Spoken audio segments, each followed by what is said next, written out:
Hello everyone. আজকে আমাদের 21 number ব্যাচের 2 নাম্বার ক্লাস। আপনারা অনেকেই জেনে থাকবেন যে কুইক বুকস সফটওয়্যারটা সম্পূর্ণ তাদের লেআউট চেঞ্জ করছে, একদম নতুন আপডেট হয়ে অনেক নতুন নতুন ফিচার ফাংশন অ্যাড হয়েছে।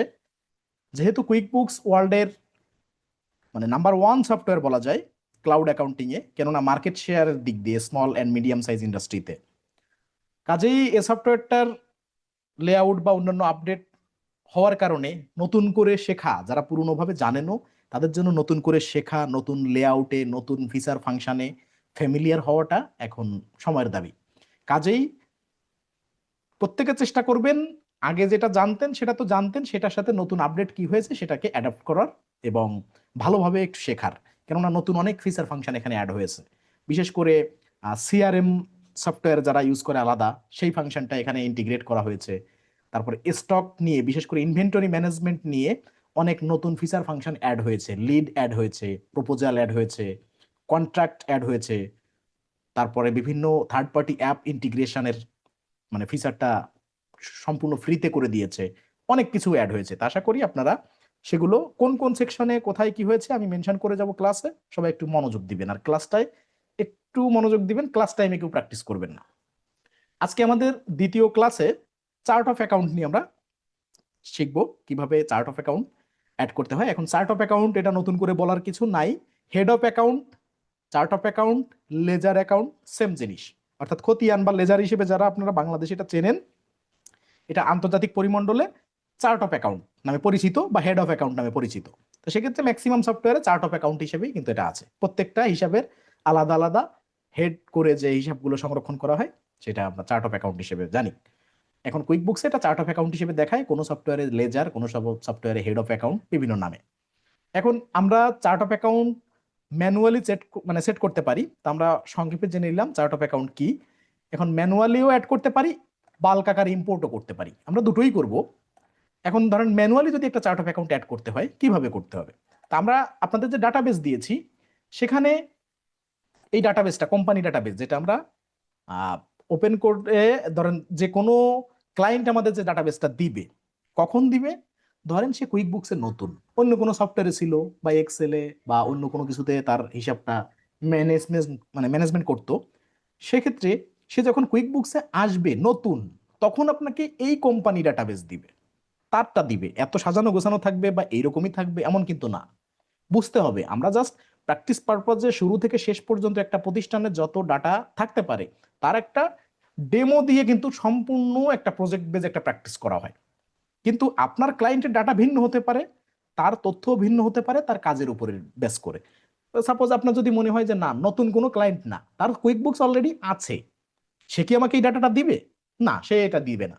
তার কোম্পানি সেট আপ আগে থেকে করা আছে, আপনাকে শুধু ব্যাংক রিকনসিলিয়েশনের জন্য নিল, ক্রেডিট কার্ড রিকনসিলিয়েশনের জন্য নিল, বা বাল্ক ট্রানজেকশন গুলো অ্যাড করার ক্ষেত্রে নিল, তখন তো এই ডাটাবেজ আপনার লাগবে না বা আপনাকে দিবেও না।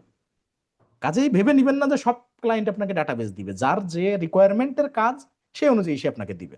এই ডাটাবেস তখন আপনি পাবেন যে নতুন যখন কোনো একটা ক্লায়েন্ট আপনার কাছে কাজ নিয়ে আসবে যে আমি কুইক বুকস সাবস্ক্রিপশন নিতে চাই বা নিতে চাচ্ছি, আমি কিছু জানি না বা কুইক বুক সফটওয়্যার নিতে পারি না, সাবস্ক্রিপশন থেকে শুরু করে কোম্পানি সেট আপ বা প্রিভিয়াস ইয়ারের ইনভয়েস, এক্সপেন্স, বিল, ওভারঅল সব বিগত 2-3 বছরের ডাটা বা বিগত 6 মাসের ডাটা আমি অন্য সফটওয়্যারে ছিলাম, সেগুলো থেকে আমি মাইগ্রেট করে এখানে আসতে চাচ্ছি। সেক্ষেত্রে আমাকে এই ডাটা সহ আমাকে নতুন করে কুইক বুকসে সেট আপ করে দিতে হবে। এবং সব থেকে বড় চার্জ করা হয় এই কাজে, 1500 থেকে 2000-2500 ডলারও চার্জ করা হয় এক একজনের ট্রানজেকশন ভলিউম যেমন, সেভাবে চার্জ করা হয়। কেননা এখানে 2-3 বছরের নিয়ে ডাটা নিয়ে যারা আসে তাদের ডাটার ভলিউম থাকে মিনিমাম 20-25 হাজার সব মিলায়ে। তা সেক্ষেত্রে চার্জটা করা যায় কিন্তু হিউজ। ঠিক আছে, এরকম বহুত ক্লায়েন্ট আপনারা পাবেন মার্কেট প্লেসে বা আউট অফ মার্কেট প্লেসে। ওকে, তা চলেন, আমাদের এখানে যে তথ্য দেওয়া ছিল উপরের গুলো আমরা করছিলাম এই পর্যন্ত আগের ক্লাসে। এখন চার্ট অফ অ্যাকাউন্ট, ধরেন লাইভ ব্যাংক ফিচার আছে আমাদের কুইক বুকসে, কিন্তু আপনারা এই লাইভ ব্যাংক কানেক্ট করার কাজ তেমন পাবেন না, এটা ধরে রাখবেন। কারণ কি, লাইভ ব্যাংক কানেক্ট করা মানে ধরেন আপনার ক্লায়েন্টের ব্যাংক অ্যাকাউন্ট, বিজনেস অ্যাকাউন্ট, সেক্ষেত্রে ওই বিজনেসের নামে যে অ্যাকাউন্ট, সেই অ্যাকাউন্টে তার ইউজার আইডি পাসওয়ার্ড আছে, এইটা আপনাকে দিবে, আপনি লাইভ কানেক্ট করে দিবেন।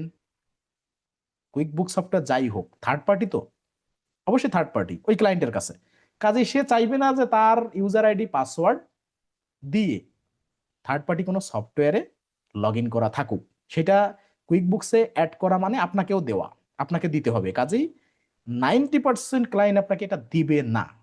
বাকি 10% কি করবে, আপনাকে দিয়ে দিবে এমনটা না, কেউ দিয়ে দিবে আর কেউ বলবে যে আমি স্ক্রিনে থাকতেছি, আপনি আমাকে লাইভে রেখে কাজটা করে দেন। ঠিক আছে, আর যে না জানে সে দিয়ে দিবে, স্বাভাবিক। কিন্তু এই বিশ্বাসটা আমরা অটুট রাখবো যদি কেউ দিয়ে দেয়, কারণ এটা দেয় না তাই আপনাকে দিচ্ছে, তাহলে তার গ্রহণযোগ্যতাও আপনার রাখতে হবে, তার বিশ্বাসযোগ্যতাও রাখতে হবে। আশা করি বুঝতে পারছেন। যাক, আমরা চলে যাই চার্ট অফ অ্যাকাউন্টে।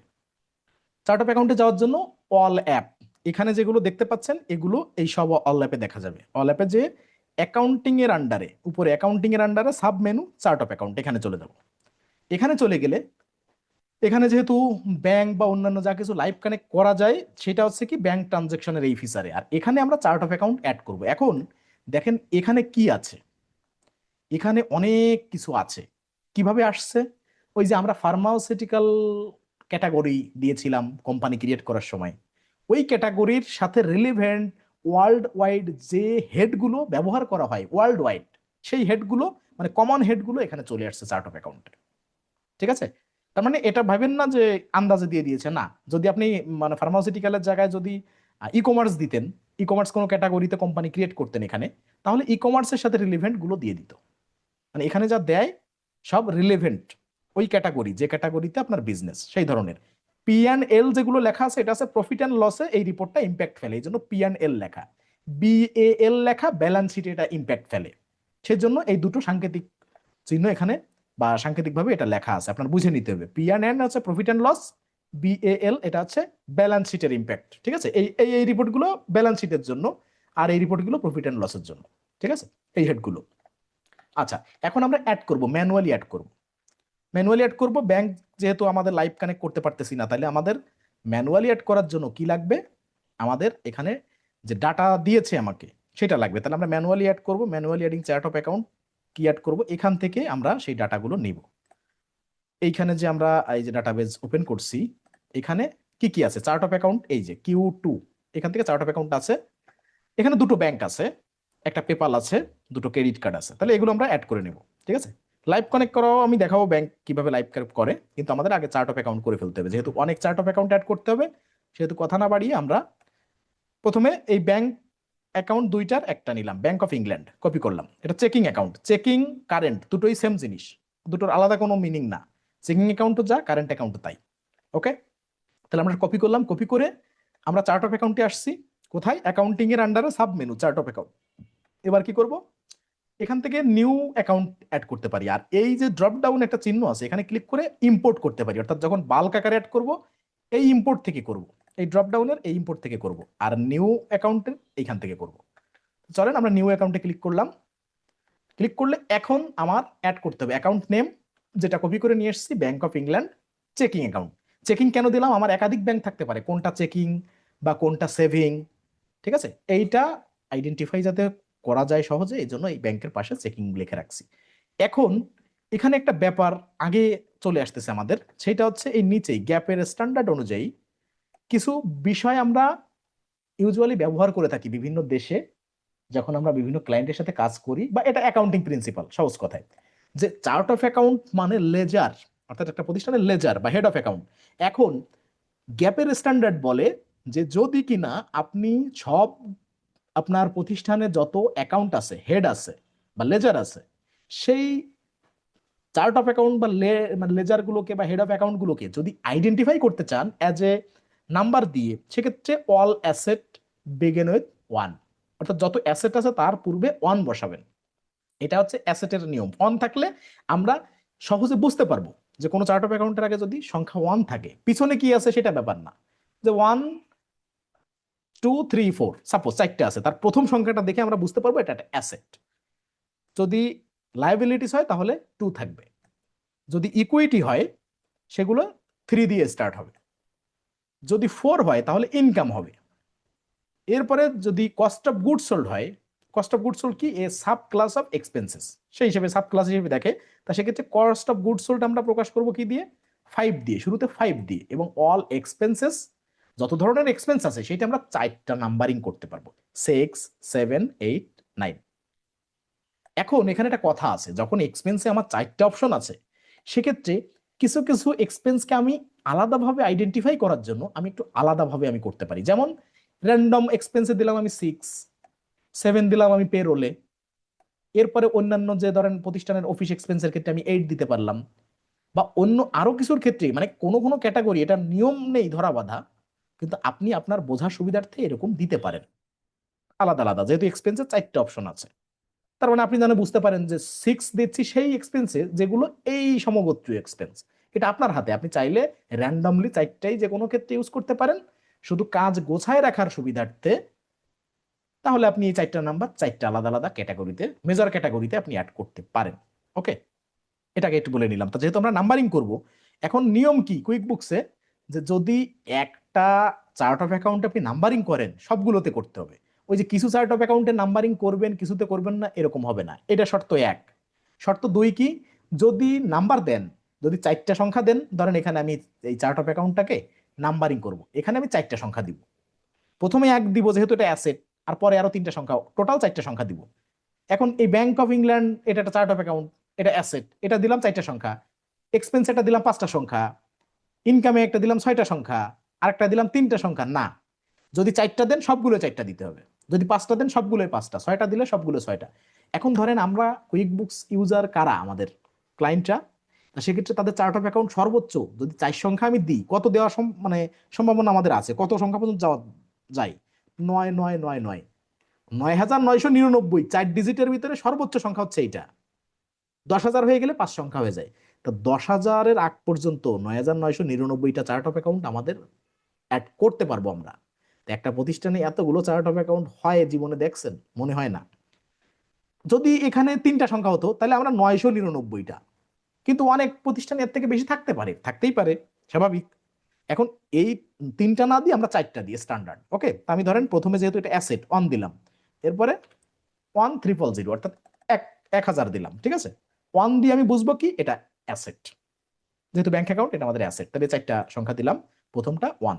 ওকে, এবার এটার অ্যাকাউন্ট টাইপ কি হবে, আমি একটা একটু ডিটেইলে বেশি বলে যাচ্ছি যাতে পরের গুলো আপনারা সহজে বুঝতে পারেন।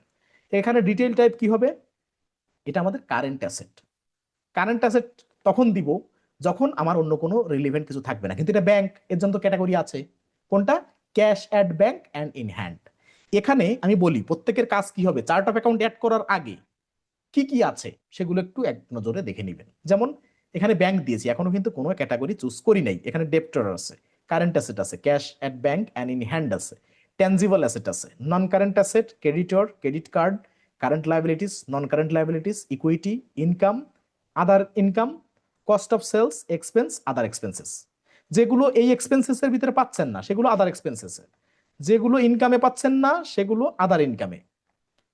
এই হেডগুলো মেজর হেড, যে কোনো অ্যাকাউন্ট অ্যাড করার ক্ষেত্রে একদম মেজর ক্যাটাগরি এগুলো। এগুলো হচ্ছে অ্যাকাউন্ট টাইপ, ঠিক আছে, এটা ম্যান্ডেটরি ফিল্ড, এটা অবশ্যই আপনাকে দিতে হবে। আর এই অ্যাকাউন্ট টাইপে একটা ধরেন ডেপ্টর সিলেক্ট করলাম, এখানে ডিটেল টাইপ কয়টা আছে, ধরেন ডেপ্টরে একটা আছে। কারেন্ট অ্যাসেট সিলেক্ট করলাম, এই কারেন্ট অ্যাসেটে ধরেন এই যে অনেকগুলো আছে। আপনার কাজ হবে কি, আপনি অ্যাড করার আগে প্রথমে ডেপ্টরে এখানে সিলেক্ট করবেন, এরপরে এর ডিটেল টাইপ কয়টা হয় সেটা দেখবেন, এরপরে কারেন্ট অ্যাসেট সিলেক্ট করবেন, এর ডিটেল টাইপ কি কি হয়, তার মানে কোন অ্যাকাউন্ট টাইপের ভিতরে ডিটেল টাইপ কয়টা আছে এবং কি কি আছে। এটা আপনার যতক্ষণ পর্যন্ত এটার সাথে ইউজার ফ্রেন্ডলি না হচ্ছেন ততক্ষণ কিন্তু কাজ করে মজা পাবেন না বাইরের দেশের ক্লায়েন্টের সাথে। ওকে, সেটা আবার দেশের প্র্যাকটিসের ক্ষেত্রেও সেম, শুধু যে বাইরের দেশ তা না। মানে মোট কথা আপনার প্র্যাকটিস পারপাজে দক্ষ হতে গেলে কোথায় কোন অ্যাকাউন্ট টাইপের ভিতরে ডিটেল টাইপ কি কি এবং কোনটা কোনটার ভিতরে আছে, এটা সহজে ফাইন্ড আউট করতে পারাও কিন্তু বড় একটা ক্যাপাসিটি। ঠিক আছে, এটা যত তাড়াতাড়ি আপনি এটার সাথে অ্যাডজাস্ট হয়ে যাবেন তত আপনার বেশি ভালো করতে পারবেন। আচ্ছা ঠিক আছে, তাহলে কারেন্ট অ্যাসেট গেল, cash and bank and in hand, এখানে কি কি আছে, কয়টা আছে। এরপরে ট্যানজিবল অ্যাসেটের ভিতরে কি কি আছে, কোথায় কি আছে। এবার ধরেন আমি এতগুলো দেখাচ্ছি না, এক্সপেন্সে যাচ্ছি, এক্সপেন্সের ভিতরে কতগুলো এক্সপেন্স আছে, আর যেগুলো এক্সপেন্সের ভিতরে আমি পাচ্ছি না সেগুলো আদার এক্সপেন্সে কি কি আছে। আপনাদের কাজ হবে প্রত্যেকটা এভাবে ক্লিক করে করে দেখা এবং একটু পড়া, একটু চোখ বুলানো এবং এটার সাথে ফ্যামিলিয়ার হওয়া, যে এই চার্ট অফ অ্যাকাউন্টের এই অ্যাকাউন্ট টাইপের ভিতরে ডিটেল টাইপ এই কয়টা আছে এবং এইটা আছে। আশা করি বুঝতে পারছেন। এগুলো নিজ দায়িত্বে করবেন, যে ক্লাসে আমি এইটার এই চার্ট অফ অ্যাকাউন্ট করে যাচ্ছি বিধায় বাকিগুলো আমার কিছু তো নজর দিলাম না, তাতে দক্ষ হওয়া যাবে না অন্তত। ঠিক আছে? আচ্ছা, তাহলে এটা হবে cash at bank and in hand, যেহেতু এটা ব্যাংক, ব্যাংকের জন্য আলাদা ক্যাটাগরি এটা আছে। এবার কি এখানে আবার ডিটেল টাইপ কি আছে, ক্যাশ অন হ্যান্ড। তাই এটা কি আদৌ আমাদের ক্যাশ অন হ্যান্ড না, এটা দেখেন এই যে এখানে আছে কারেন্ট, এখানে লেখা চেকিং, এখানে কারেন্ট। তার মানে আমি বলছিলাম কারেন্ট অ্যাকাউন্ট ব্যাংক অ্যাকাউন্টে তিন ধরনের হয়, একটা ফিক্সড, একটা সেভিং, আর একটা কারেন্ট বা চেকিং। ওই কারেন্টেরও যে মিনিং চেকিং এরও তাই, দুটো নামেই এটাকে মানে সম্বোধন করা হয়। ওকে, তা সেক্ষেত্রে আমরা এখানে চেকিং দিলাম, আর এখানে চেকিং নাই কিন্তু কারেন্ট আর চেকিং সেম। আপনি জানেন যখন, তখন এটা চেকিং দিবেন, সরি কারেন্ট দিবেন। ওকে, তাহলে এটা হয়ে গেল। এবার যদি কোনো সময় সাব অ্যাকাউন্ট হয়, তাহলে এখানে টিকমার্ক দিবেন, টিকমার্ক দিয়ে এই কোনটার সাব অ্যাকাউন্ট, সেই সাব অ্যাকাউন্টের প্যারেন্ট অ্যাকাউন্ট কি সেটা এখান থেকে অবশ্যই সিলেক্ট করতে হবে। তার মানে কি দাঁড়ালো, যদি আপনি কোনো সাব অ্যাকাউন্ট অ্যাড করতে চান, তার আগে প্যারেন্ট অ্যাকাউন্ট কোনটা সেইটা আগে থেকে নির্দিষ্ট করতে হবে, এবং প্যারেন্ট অ্যাকাউন্ট আগে থেকে অ্যাড করা থাকতে হবে। প্যারেন্ট অ্যাকাউন্ট অ্যাড করা নেই অথচ সাব অ্যাকাউন্ট অ্যাড করবেন, এটা সম্ভব না। কাজে আমাদের এখানে সাব অ্যাকাউন্ট বা প্যারেন্ট অ্যাকাউন্ট এগুলো অ্যাড করার সিস্টেম আছে, পেরোল যখন আমরা অ্যাড করব তখন দেখব। তাহলে এই জন্য এটা সাব অ্যাকাউন্ট না, এটা মেজর অ্যাকাউন্ট। ওকে, এখন এখানে ওপেনিং ব্যালেন্স কি আছে, ওপেনিং ব্যালেন্সটা কিন্তু একবার ভুল করলে পরে এডিট করতে বহুত ঝামেলা হয়। করা যায় না তা না, সবকিছুই করা যায়, কিন্তু এখানে ওপেনিং ব্যালেন্স অ্যাড করতে ভুল করবেন না।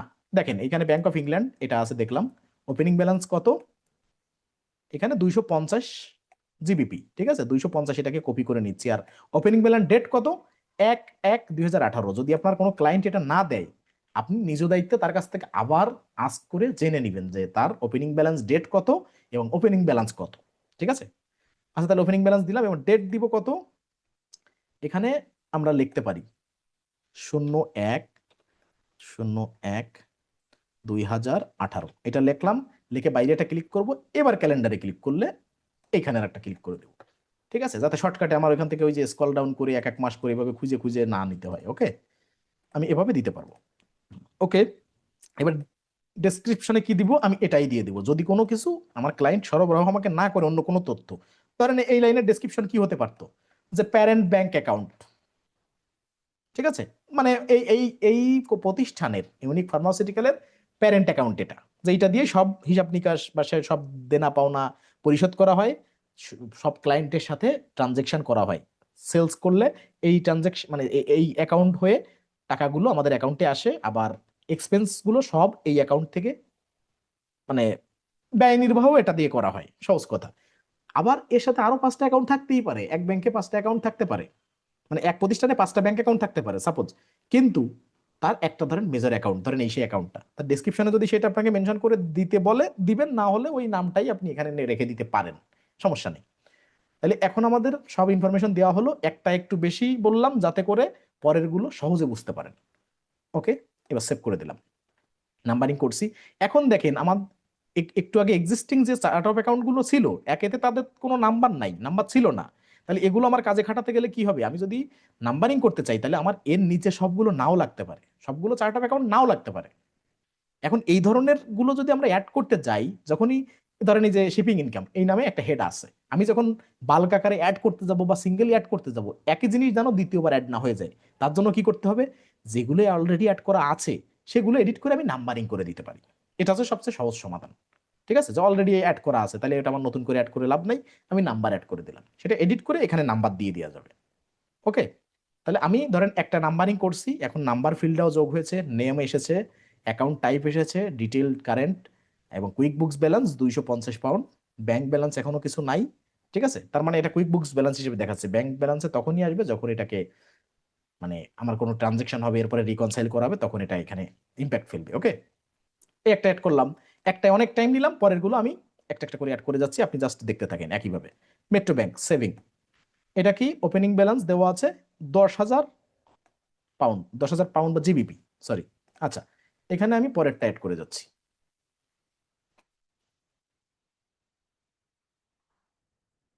আচ্ছা, এখানে আমি দিয়ে যাচ্ছি মেট্রো ব্যাংক, এই দেখেন এটা ফুল স্টপ কিন্তু সামনে চলে আসছে, ওইটা যাতে না আসে। আর এখানে আমি নাম্বার কি করব, 1001, মানে কারণ একই অ্যাকাউন্ট নাম্বার, অবশ্যই মানে দ্বিতীয়বার দেওয়ার সুযোগ নেই। সেক্ষেত্রে আমরা পরেরটা দিলাম 1001। আর এখানে কি কি হবে, ক্যাশ অন হ্যান্ড না, এখানে আমার সেভিং আছে কিনা আমি একটু দেখে নিই, ডাটাবেস দেখবো। হ্যাঁ, এটা সেভিং অ্যাকাউন্ট, তার মানে আমার এখন সেভিং অ্যাকাউন্ট দিতে হবে। ওকে, সেভিং অ্যাকাউন্ট দিতে হবে। আচ্ছা, এটা একটু কেটে দিই। আচ্ছা, সেভিং অ্যাকাউন্ট দিলে কি করব, কারেন্ট দিলাম, এই যে সেভিং, সেভিং দিলাম। ওপেনিং ব্যালেন্স কত, 10,000, 10,000 জিবিপি। আর ডেট কত, 01/01/2018। আমরা একটু ওল্ড ডাটাবেজেই সবসময় করি, কেন করি, যে রানিং ডাটাবেজে আপনি যে কোনো কিছু দিলে আপনাকে পারবেন, কিন্তু ব্যাক ডেটে যদি কোনো কিছু কাজ দেওয়া হয়, ব্যাক ডেটে পারবেন মানে রানিং ডেট নিয়ে ঝামেলা নাই, কিন্তু মানুষের ঝামেলা বেশি হয় ব্যাক ডেটের ডাটাবেজে। ওকে, আচ্ছা, তাহলে আমরা এখানে মেট্রো ব্যাংক দিয়ে দিলাম, সেভ। আমরা এখন পরস্পর বাকিগুলোও করে যাবো এইভাবে। এবার হচ্ছে পেপাল। পেপাল কি, পেপাল আজ এ পেমেন্ট গেটওয়ে।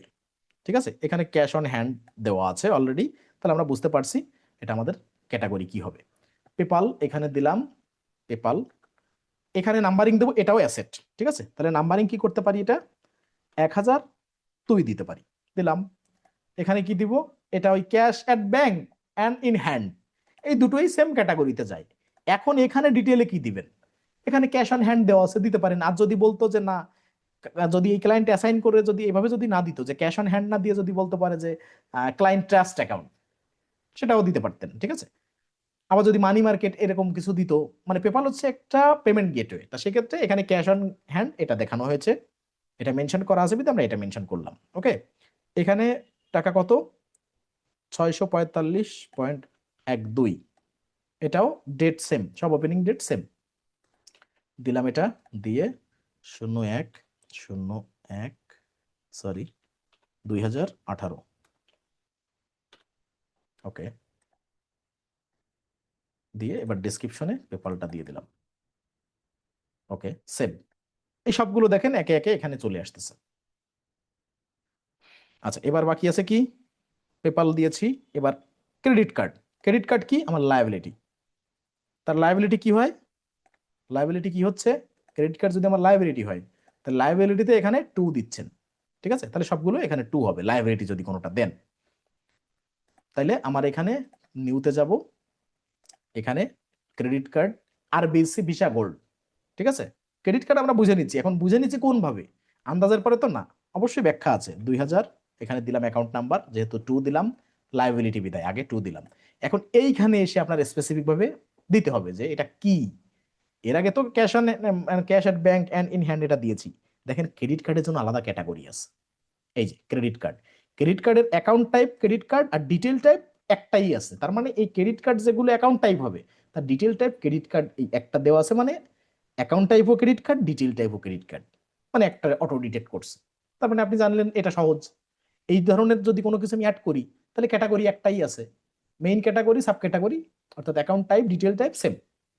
এটা আপনার একটা মুখস্থ হয়ে গেল আজকে কাজ করতে যে।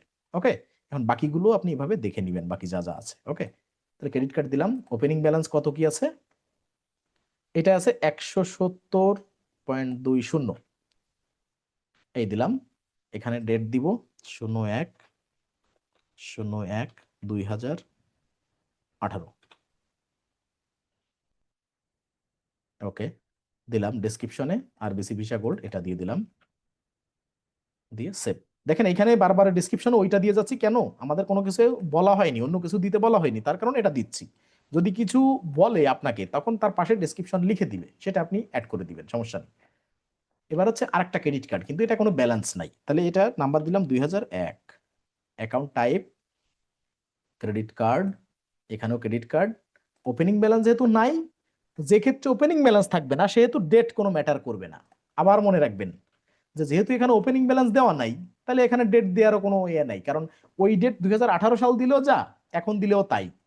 কেননা আপনি ধরেন 2018 সালের থেকে আজকে আপনাকে এই কাজটা অ্যাসাইন সে করছে, যদি কিনা 18 সালে ওপেনিং ব্যালেন্স না থাকতো, ধরেন ওপেনিং ব্যালেন্স 18 সালে নাই, কিন্তু 18 সাল থেকে এই 25 সাল ধরেন এই অ্যাকাউন্টটায় খুব বেশি কোনো ট্রানজেকশন করা হয় না, তার জন্য এর থেকে আপনাকে আর বেশি কিছু দেয়নি।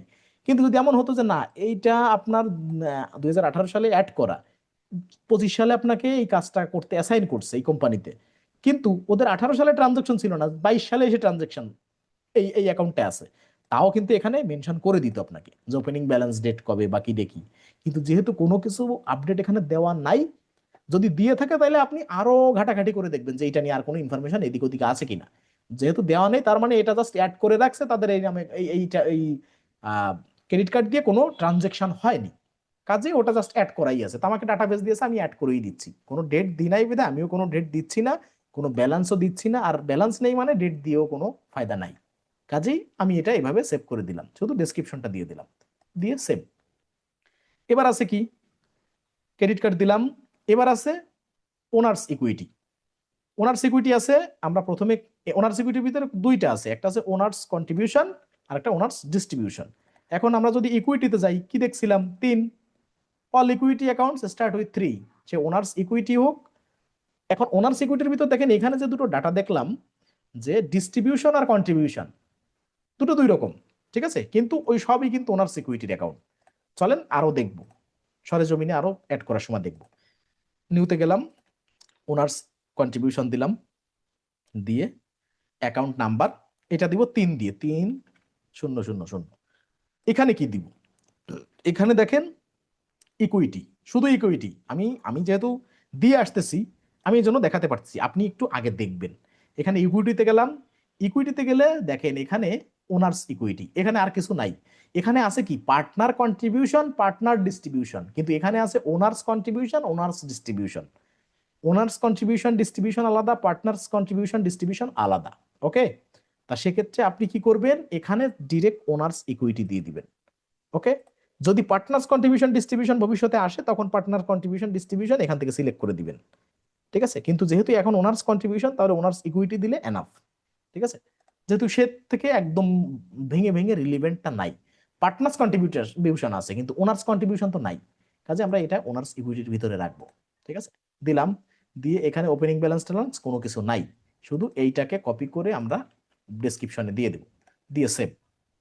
বাকিটা কি আছে, ওনার্স ডিস্ট্রিবিউশন আছে, কপি, নিউতে যাব, ডিস্ট্রিবিউশন দিলাম, এখানে 3,001 দিলাম, সরি 30,001 হয়ে গেছে। ওকে, এখানেও তাই, এখানেও তাই, ইকুইটি ওনার্স ইকুইটি, এখানেও ডিটেইলে ওনার্স ডিস্ট্রিবিউশন, সেভ। সেভ দেওয়ার পরে এখন কি আছে, fixed asset vehicle office van. তাহলে ফিক্সড অ্যাসেট কি আছে, এটাও কিন্তু ওয়ান দিয়ে, এই যে আমরা এখানে দেখছিলাম one, wall asset begin with one. এখন এই ওয়ানটা আপনার অ্যাসেট, ব্যাংকও অ্যাসেট, অন্যান্য যে কোনো ফিক্সড অ্যাসেট যেগুলো অর্থাৎ সেগুলো অ্যাসেট, এখন সেগুলো সবই অন হবে। হয়তো আপনি সিরিয়াল অন্যভাবে মেনটেন করতে পারেন, যেমন দেখাচ্ছি ভেহিকেল অফিস ভ্যান আমরা 1,000, 1, 2, 3 এভাবে দিচ্ছি। আমি এটা শুরু করলাম এক 1,000 না 1,100 দিয়ে, 1,100 বরাবর, ঠিক আছে। আপনার এক তো আছে, আপনি চাচ্ছেন যে ফিক্সড অ্যাসেট গুলো ডাবল অন দিয়ে শুরু করতে, আর ব্যাংক অ্যাকাউন্ট গুলো র্যান্ডম অন দিয়ে শুরু করছেন, ঠিক আছে, 1,000, 1,001, 1,002 এভাবে। আর এগুলো আপনি 1,100 দিয়ে শুরু করলেন সাপোজ, কিন্তু সেই এক আছেই, অ্যাসেট বোঝা যাচ্ছে, সমস্যা নেই, তাহলে এভাবে তো করতে পারেন। এখন এখানে ফিক্সড অ্যাসেট কি হবে দেখেন, এখন তো আপনি ওই যে ক্যাশ অ্যান্ড মানে ব্যাংক ইন হ্যান্ড এখানে যাবেন না, কারেন্ট অ্যাসেটও যাবেন না, ভেহিকেল অফিস ভ্যান এটা একটা ফিক্সড অ্যাসেট। কিন্তু আপনার এটা বুঝতে হবে যে ইন্টারন্যাশনাল স্ট্যান্ডার্ড অনুযায়ী current asset, non current asset, যেমন কুইক বুকসে এখানে দেখা যাচ্ছে, দেখেন আপনি যদি এখানে খোঁজেন যে ফিক্সড অ্যাসেট কই কই, ঘটনাটা এইখানে দেখেন, current liabilities, non current liabilities, current asset, non current asset, এই যে নন কারেন্ট অ্যাসেট যেটা, সেইটাই আপনার ফিক্সড অ্যাসেট। ওকে, এখানে ফিক্সড অ্যাসেট বলতে কুইক বুকসে কিছু দেখাই নাই, কিন্তু এখানে আবার দেখেন ফিক্সড অ্যাসেট, এটা হচ্ছে মানে সংশোধন করে একটা করা উচিত ছিল, কিন্তু ঘটনাটা হচ্ছে যে এটা শুধু যে এদের মানে বিষয়ে ব্যাপারটা এরকম না, এটা দীর্ঘদিন ধরে এইভাবে চলে আসতেছে নন কারেন্ট অ্যাসেট। ওকে, যেহেতু ইউএসএ বেস কোম্পানি, তাহলে তাতে এরা এই নন কারেন্ট অ্যাসেট এই সেগমেন্টে বা এই অ্যাকাউন্ট গুলো ফিক্সড অ্যাসেটকে নন কারেন্ট অ্যাসেট বলতে একটু বেশি স্বাচ্ছন্দ্য বোধ করে ওই স্ট্যান্ডার্ড অনুযায়ী। ওকে, তাহলে নন কারেন্ট অ্যাসেট এটা দিলাম, যেহেতু এটা ফিক্সড অ্যাসেট নাই, ফিক্সড অ্যাসেট নামে নাই, কিন্তু এই নন কারেন্ট অ্যাসেট মানেই ফিক্সড অ্যাসেট, ঠিক আছে। আমরা জানি যে যা 1 বছরের থেকে বেশি সময় ধরে, যাতে মোটামুটি মানে আরো অধিক বছর ধরে যেগুলোর উপযোগিতা পাওয়া যায় যে অ্যাসেট গুলো থেকে, সেটা ফিক্সড অ্যাসেট। আর যেটা 1 বছরের ভিতরে একটা হিসাব বর্ষের ভিতরে সীমাবদ্ধ, সেটা মানে কারেন্ট অ্যাসেট। ওকে, তাহলে এখন এখানে আমি কি করব, ভেহিকেল অফিস ভ্যান দেখেন তো এখানে আছে কিনা। আচ্ছা, এখানে মেবি এই অফিস ভ্যানটা বা ভেহিকেল এটা অন্য কোনো ক্যাটাগরির ভিতরে আছে। আচ্ছা আচ্ছা, দাঁড়ান, এখানে মেবি এইটার এই যে ট্যানজিবল অ্যাসেটের ভিতরে মনে হয় এটা আছে, সরি হ্যাঁ এটা ট্যানজিবল অ্যাসেট। এইখানে দেখেন নন কারেন্ট অ্যাসেট ঠিক আছে যে ফিক্সড অ্যাসেট, কিন্তু ট্যানজিবল অ্যাসেট যেগুলো তার ভিতরে আবার আলাদা কিছু ক্যাটাগরি আছে, যেমন বিল্ডিং, ঠিক আছে। এইটা যে আর একটা ক্যাটাগরি আছে, এটাও আপনার স্মরণ করতে হবে যে শুধু current asset non current asset না, ট্যানজিবল অ্যাসেটও কিছু আছে, যাতে এই বিল্ডিং বা এই ধরনের যে furniture and fixture, leasehold improvements, এই বিষয়গুলো মেশিনারি অ্যান্ড ইকুইপমেন্ট, এগুলো সব ট্যানজিবল অ্যাসেট ক্যাটাগরির ভিতরে থাকবে। আর নন কারেন্ট অ্যাসেটের ভিতরে আলাদা আছে, কিন্তু এখান থেকে আপনার এই তিনটাই মানে অ্যাসেটের ক্ষেত্রে এই তিনটাই আপনি কাজে লাগাতে পারবেন, current asset, tangible asset, non current asset. এই জন্য বলছি যে কোনটার ভিতরে কি আছে সেগুলো আরো একটু দেখবেন। তাহলে এখানে ভেহিকেল অফিস ভ্যান, ওকে, দিয়ে দিলাম। এখানে কোনো কস্ট বা ডেট এখানে দেওয়া নাই, এটা আমরা একটু কেটে দিলাম, কিন্তু এখানে ডেট একটা দিতে হবে, যেহেতু এখানে 22 মানে সরি 18 সালের বিষয়। এখন ফিক্সড অ্যাসেটের ক্ষেত্রে ফিক্সড অ্যাসেট ডেপ্রিসিয়েশন বা অন্যান্য আরো কিছু বিষয় আছে, যার কারণে এখানে ডেটটা দিতে হবে। ঠিক আছে, তো আমরা 1/1/2018 দিলাম, দিয়ে এখানে ক্যালেন্ডার দিয়ে এটা সাবমিট করে দিলাম। ওকে, ডেপ্রিসিয়েশনেও ভেহিকেল অফিস ভ্যান দিয়ে দিলাম। ওকে, সেভ। এখন এটা জেনে নিতে হবে আমরা যে যে দিয়ে দিয়েছি 18 সাল, এটা যে আন্দাজের পরে দিয়ে দিছি এটা করা যাবে না। ধরেন প্র্যাকটিস পারপাজের বিষয়টা একরকম হচ্ছে, কিন্তু আপনার অবশ্যই জেনে নিতে হবে ক্লায়েন্টের কাছ থেকে, ভাই এটা কি ঠিক আছে কিনা, এটা ডেটটা কত কত, যে যদি 18 না হয় তাহলে কত সাল বা কত ডেট কি, কেননা ফিক্সড অ্যাসেট মানেই এখানে কিন্তু আরো অনেক হিসাব নিকাশের সাথে জড়িত। কাজেই ওইটা অ্যাড কত তারিখে হচ্ছে সেটার পরেও অনেক কিছু নির্ভর করবে, এই জন্য একটু শিওর হয়ে ক্লায়েন্টের কাছ থেকে তথ্য নিয়ে তারপরে আপনি অ্যাড করবেন। গেল, এবার এক্সপেন্স চলে আসছি, এক্সপেন্সের ডিপ্রিসিয়েশন। এখন ডিপ্রিসিয়েশন জিনিসটা দেখেন একটু ইউনিক ভাবে আছে, ঠিক আছে। ডিপ্রিসিয়েশনটা একটু ইউনিক ভাবে আছে, এটা হচ্ছে এক্সপেন্স। আমরা 6 7 8 9 এক্সপেন্সের ক্ষেত্রে চারটাই অ্যাড করতে পারি। এখানে দিলাম ডিপ্রিসিয়েশন, এখানে আমি চাচ্ছি যে 6,000, সরি এটা আমি দিলাম ডিপ্রিসিয়েশনে। এখন এখানে দেখেন এটা এক্সপেন্স, তাহলে আপনি তো প্রথমেই যাবেন কোথায়, এক্সপেন্সেস। এখানে ডিটেইলে যে দেখেন এখানে নাই ডিপ্রিসিয়েশন, তাহলে আছে কোথায়, এই দেখেন আদার এক্সপেন্স বলে একটা জিনিস আছে, আদার এক্সপেন্স, যেটা এক্সপেন্সের ভিতরে যা নাই তা বাদ বাকি আদার এক্সপেন্সের ভিতরে আছে। আদার এক্সপেন্সে গেলাম, এইবার এই দেখেন এই যে ডেপ্রিসিয়েশন, এখন এই এক্সপেন্স গুলো আর ইনকাম হেড গুলো দেওয়ার ক্ষেত্রে একটু সতর্ক হবেন। এই লাল ডিটেক্ট করছে দেখছেন একটা বিষয়, এই যে লাল হয়ে আছে কেন, তার মানে ডিপ্রিসিয়েশন নামে অলরেডি হেড আছে। তার মানে আপনার কি অ্যাড করা লাগতেছে না, অবশ্যই অ্যাড করা লাগতেছে না, কিন্তু এখানে একটু ডিটেইল আলাপ আছে। কিরকম, ধরেন আমি কেটে দিলাম, যখন দেখলাম যে ডিপ্রিসিয়েশন একটা অ্যাড করা আছে, আবার আমি একটা অ্যাড করতেছি, তাহলে তো দ্বিতীয়বার আমরা অ্যাড করবো না, তাহলে কেটে দেবো। কেটে দিয়ে কি করব, এইখানে সার্চ দিব। বিশেষ করে এইখানে যে হেডগুলো আছে ম্যাক্সিমাম হচ্ছে ইনকাম, এক্সপেন্স, ইকুইটি। দেখেন এই যে এখানে ইকুইটি আর লাইবিলিটিসও কিছু আছে, ট্যানজিবল অ্যাসেটও আছে, কিন্তু ম্যাক্সিমাম যেটা বেশি আছে সেইটা হচ্ছে ইকুইটি, ইনকাম, এক্সপেন্স, এই তিনটা জিনিস সবচেয়ে বেশি আছে। সেক্ষেত্রে যেটা আপনি বুঝবেন যে এটা আমার ইকুইটি বা এটা আমার এক্সপেন্স বা ইনকাম, সেগুলো অ্যাড করার আগে মানে ম্যানুয়ালি অ্যাড করার আগে অবশ্যই একটু দেখে অ্যাড করবেন। সেটা কি, ধরেন আমরা কেবলমাত্র ডেপ্রিসিয়েশনটা কপি করে নিয়ে আসছি, আমরা এই কপি করে আবার ধরেন কপি করে নিয়ে আসলাম, নিয়ে এসে আমি যদি এখানে সার্চ করি যে আমি তো ফার্মাসিউটিক্যাল ক্যাটাগরিতে কোম্পানি ক্রিয়েট করছি, সেক্ষেত্রে ডেপ্রিসিয়েশন তো থাকতে পারে, এটা কমন হেড, সে ফার্মাসিউটিক্যাল হোক বা অন্য কিছু হোক, যে কোনো প্রতিষ্ঠানের ক্ষেত্রে ডেপ্রিসিয়েশনটা কমন থাকেই চার্ট অফ অ্যাকাউন্টে। তাহলে আমাকে যে কুইক বুকস এই যে ডিফল্টে যে অ্যাকাউন্টগুলো দিয়েছে, হয়তো তার ভিতরে ডেপ্রিসিয়েশনটা আছে, একটা ক্রস চেক করবেন। তা আমি ডেপ্রিসিয়েশনটা কপি করে নিয়ে আসছি, আর এই যে চার্ট অফ অ্যাকাউন্টের এই যে ফিল্টার অপশনে যে নেমটা দেওয়ার যে জায়গা, এখানে এখানে আমি কি করব, আমি পেস্ট করব কি ডেপ্রিসিয়েশন, এই যে ডেপ্রিসিয়েশন চলে আসছে। এটার ভিতরে আছে কি আদার এক্সপেন্সেসে আছে। তাহলে আমরা কি করব, এটাকে যদি আমাদের মতো করে কাস্টমাইজ করতে চাই, নাম্বারিং করতে চাই, তাহলে আমরা কি করব, এর নামের পরে ক্লিক করব। এর নামের পরে ক্লিক করলে বিশেষ করে এইখানে বা এখান থেকে যদি না আসে এই এডিটে যাব, দেখেন অনেক সময় এটা নামের পরে ক্লিক করলে চলে আসে, নামের পরে একটা ক্লিক করলে আসে নাই, ডাবল ক্লিক করলে আসছে। কিন্তু এখানে যেটা আসছে সেটা অন্যরকম আসছে, এটা আর এডিটের মতো আসে নাই। ওকে, এটাই রিপোর্টে চলে গেছে। কিন্তু আমাদের লাগবে কি, ধরেন এই ডেপ্রিসিয়েশন সার্চ করলে আসছে, একটা ক্লিক করছি, যখন কাজ হয়নি তাহলে আমরা এই ডেপ্রিসিয়েশনের এই সাইডে দেখেন ড্রপ ডাউন আছে, এটা ইনঅ্যাক্টিভও করা যাবে, এডিট করা যাবে, তা আমরা এডিট করব। এই সুযোগে একটা জিনিস দেখে নেন, যে আমরা এখানে কন্টেন্টে আজকে ক্লাসে রাখছিলাম যে এডিট চার্ট অফ অ্যাকাউন্ট, কিভাবে এডিট করতে হয় সেটাও দেখে নেন। ধরেন আমি এই চার্ট অফ অ্যাকাউন্টটাই গেছি, যে প্রথম থেকে দেখাই যে আমি সার্চ করছি, এটা সার্চ করলে বা সার্চ করি নাই, ধরেন র্যান্ডম এখানে আসছে, ডেপ্রিসিয়েশনের ব্যাপারটা তো বোঝালাম কিভাবে সার্চ করে আনছি।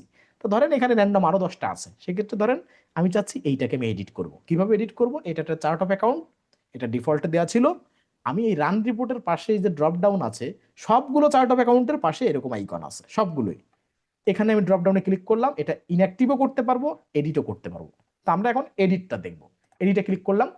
এখন দেখেন ইতোপূর্বে যতগুলো আমরা ম্যানুয়ালি অ্যাড করছি, সেইটা অ্যাড করার যেখান থেকে অ্যাড করছি সেই ইন্টারফেসটা আমাদের সামনে চলে আসছে।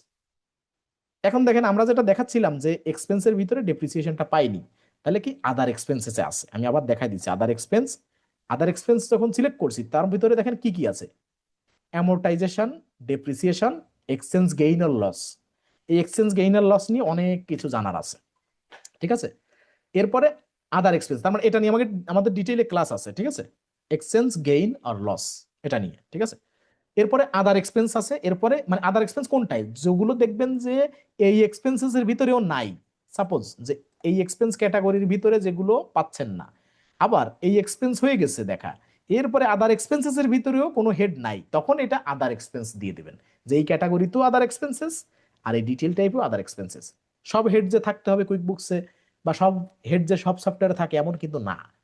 এই জন্য যেগুলো পাচ্ছেন না আপনার রিলিভেন্ট, সেটা আপনি আদার এক্সপেন্সেস দিয়ে দেবেন। ওকে, তা আমাদের যেহেতু ডিপ্রিসিয়েশন আছে, এটাই এরকম ছিল এডিট করার পর্যায়ে। এখন এখানে কি দিবেন, নাম্বারিং করেন।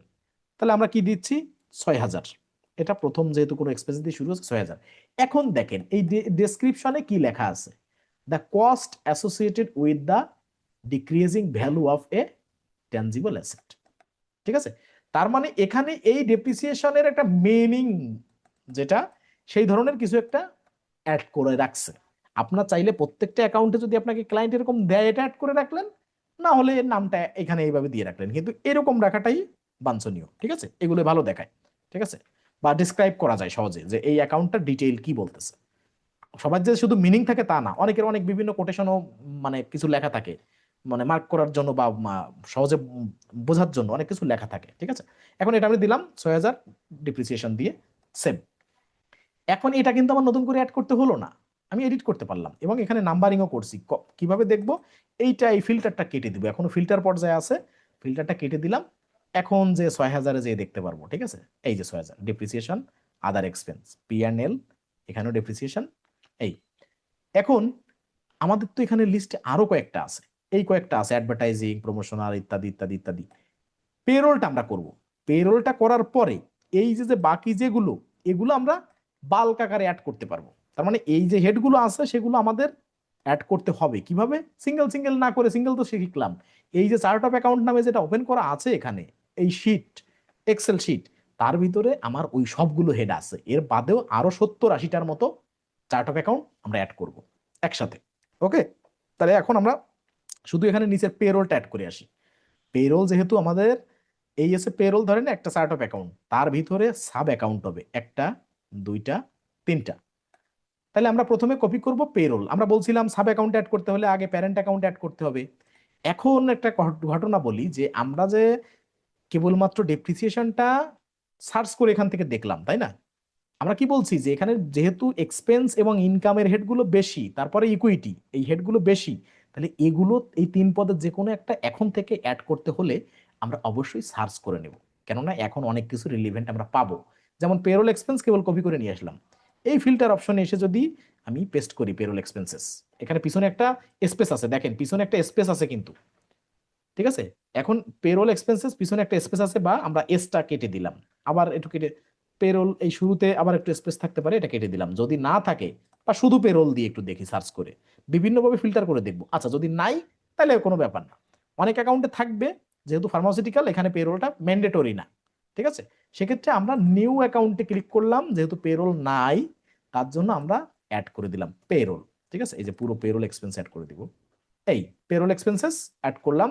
নাম্বারিং কি করব, যেহেতু 6, 7, 8, 9 চারটা আছে, তাহলে আমরা পেরোলের জন্য ধরেন 7টাকে রিজার্ভ করে রাখলাম, যে পেরোল সেগমেন্টে এর যত সাব অ্যাকাউন্ট হবে বা আদার যত যা কিছু পেরোল সেক্টরের জন্য, আমরা যেহেতু 4টা নাম্বারিং আছে এক্সপেন্সে, আমরা 7টাকে শুধু পেরোল সেকশনের জন্য রাখবো।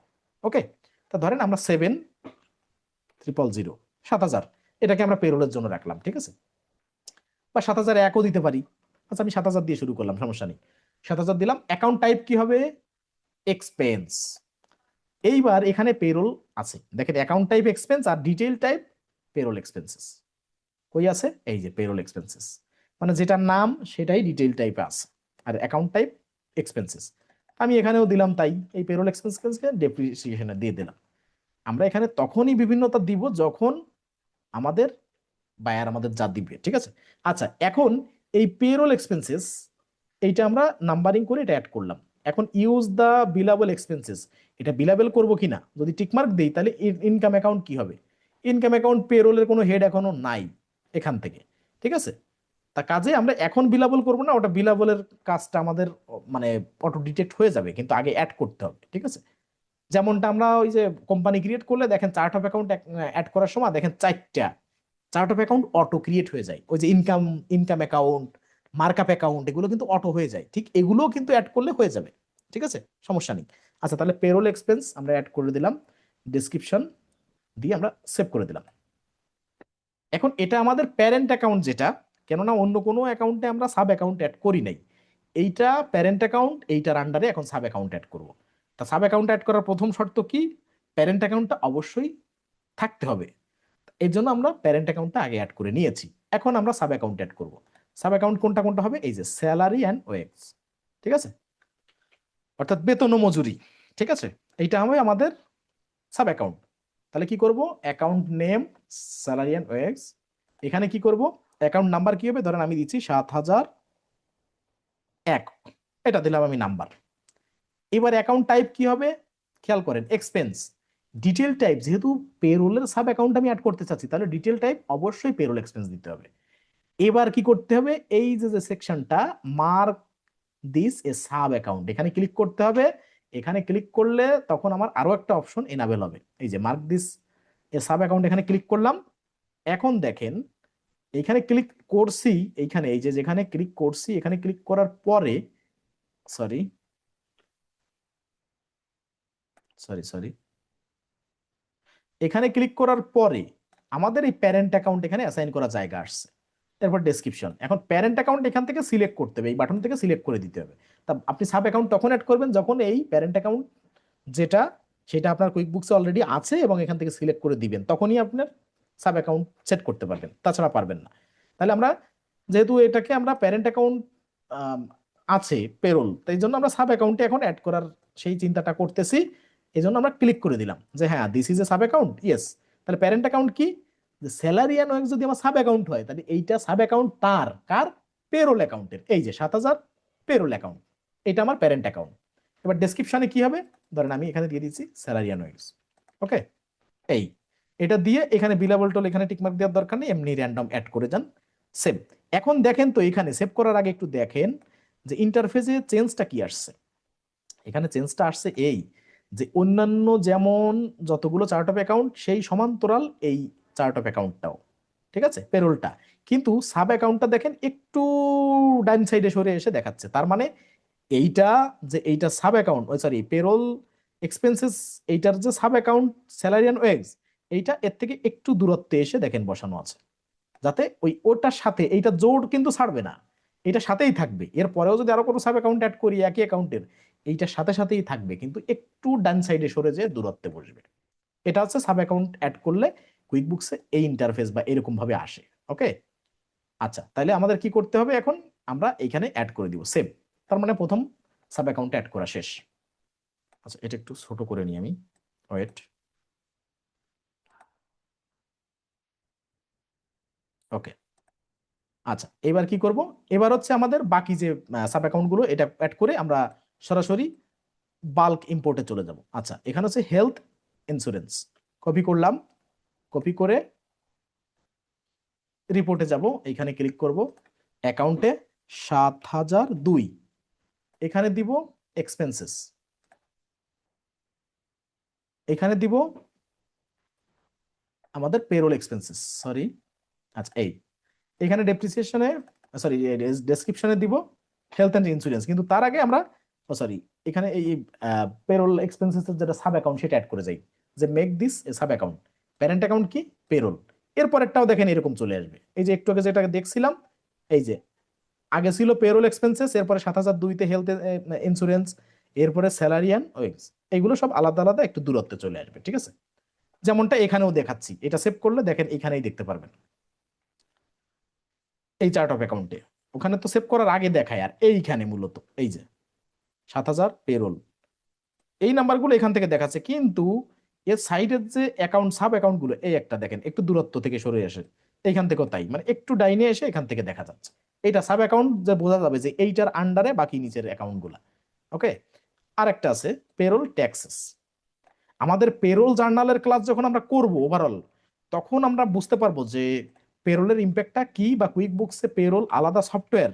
দেখেন আমি আবার বলি, পেরোল নিয়ে কিন্তু আলাদা সফটওয়্যার আছে, পেরোলের কুইক বুকস আলাদা সাবস্ক্রিপশন আছে, সম্পূর্ণ আলাদা একটা সফটওয়্যার পেরোল।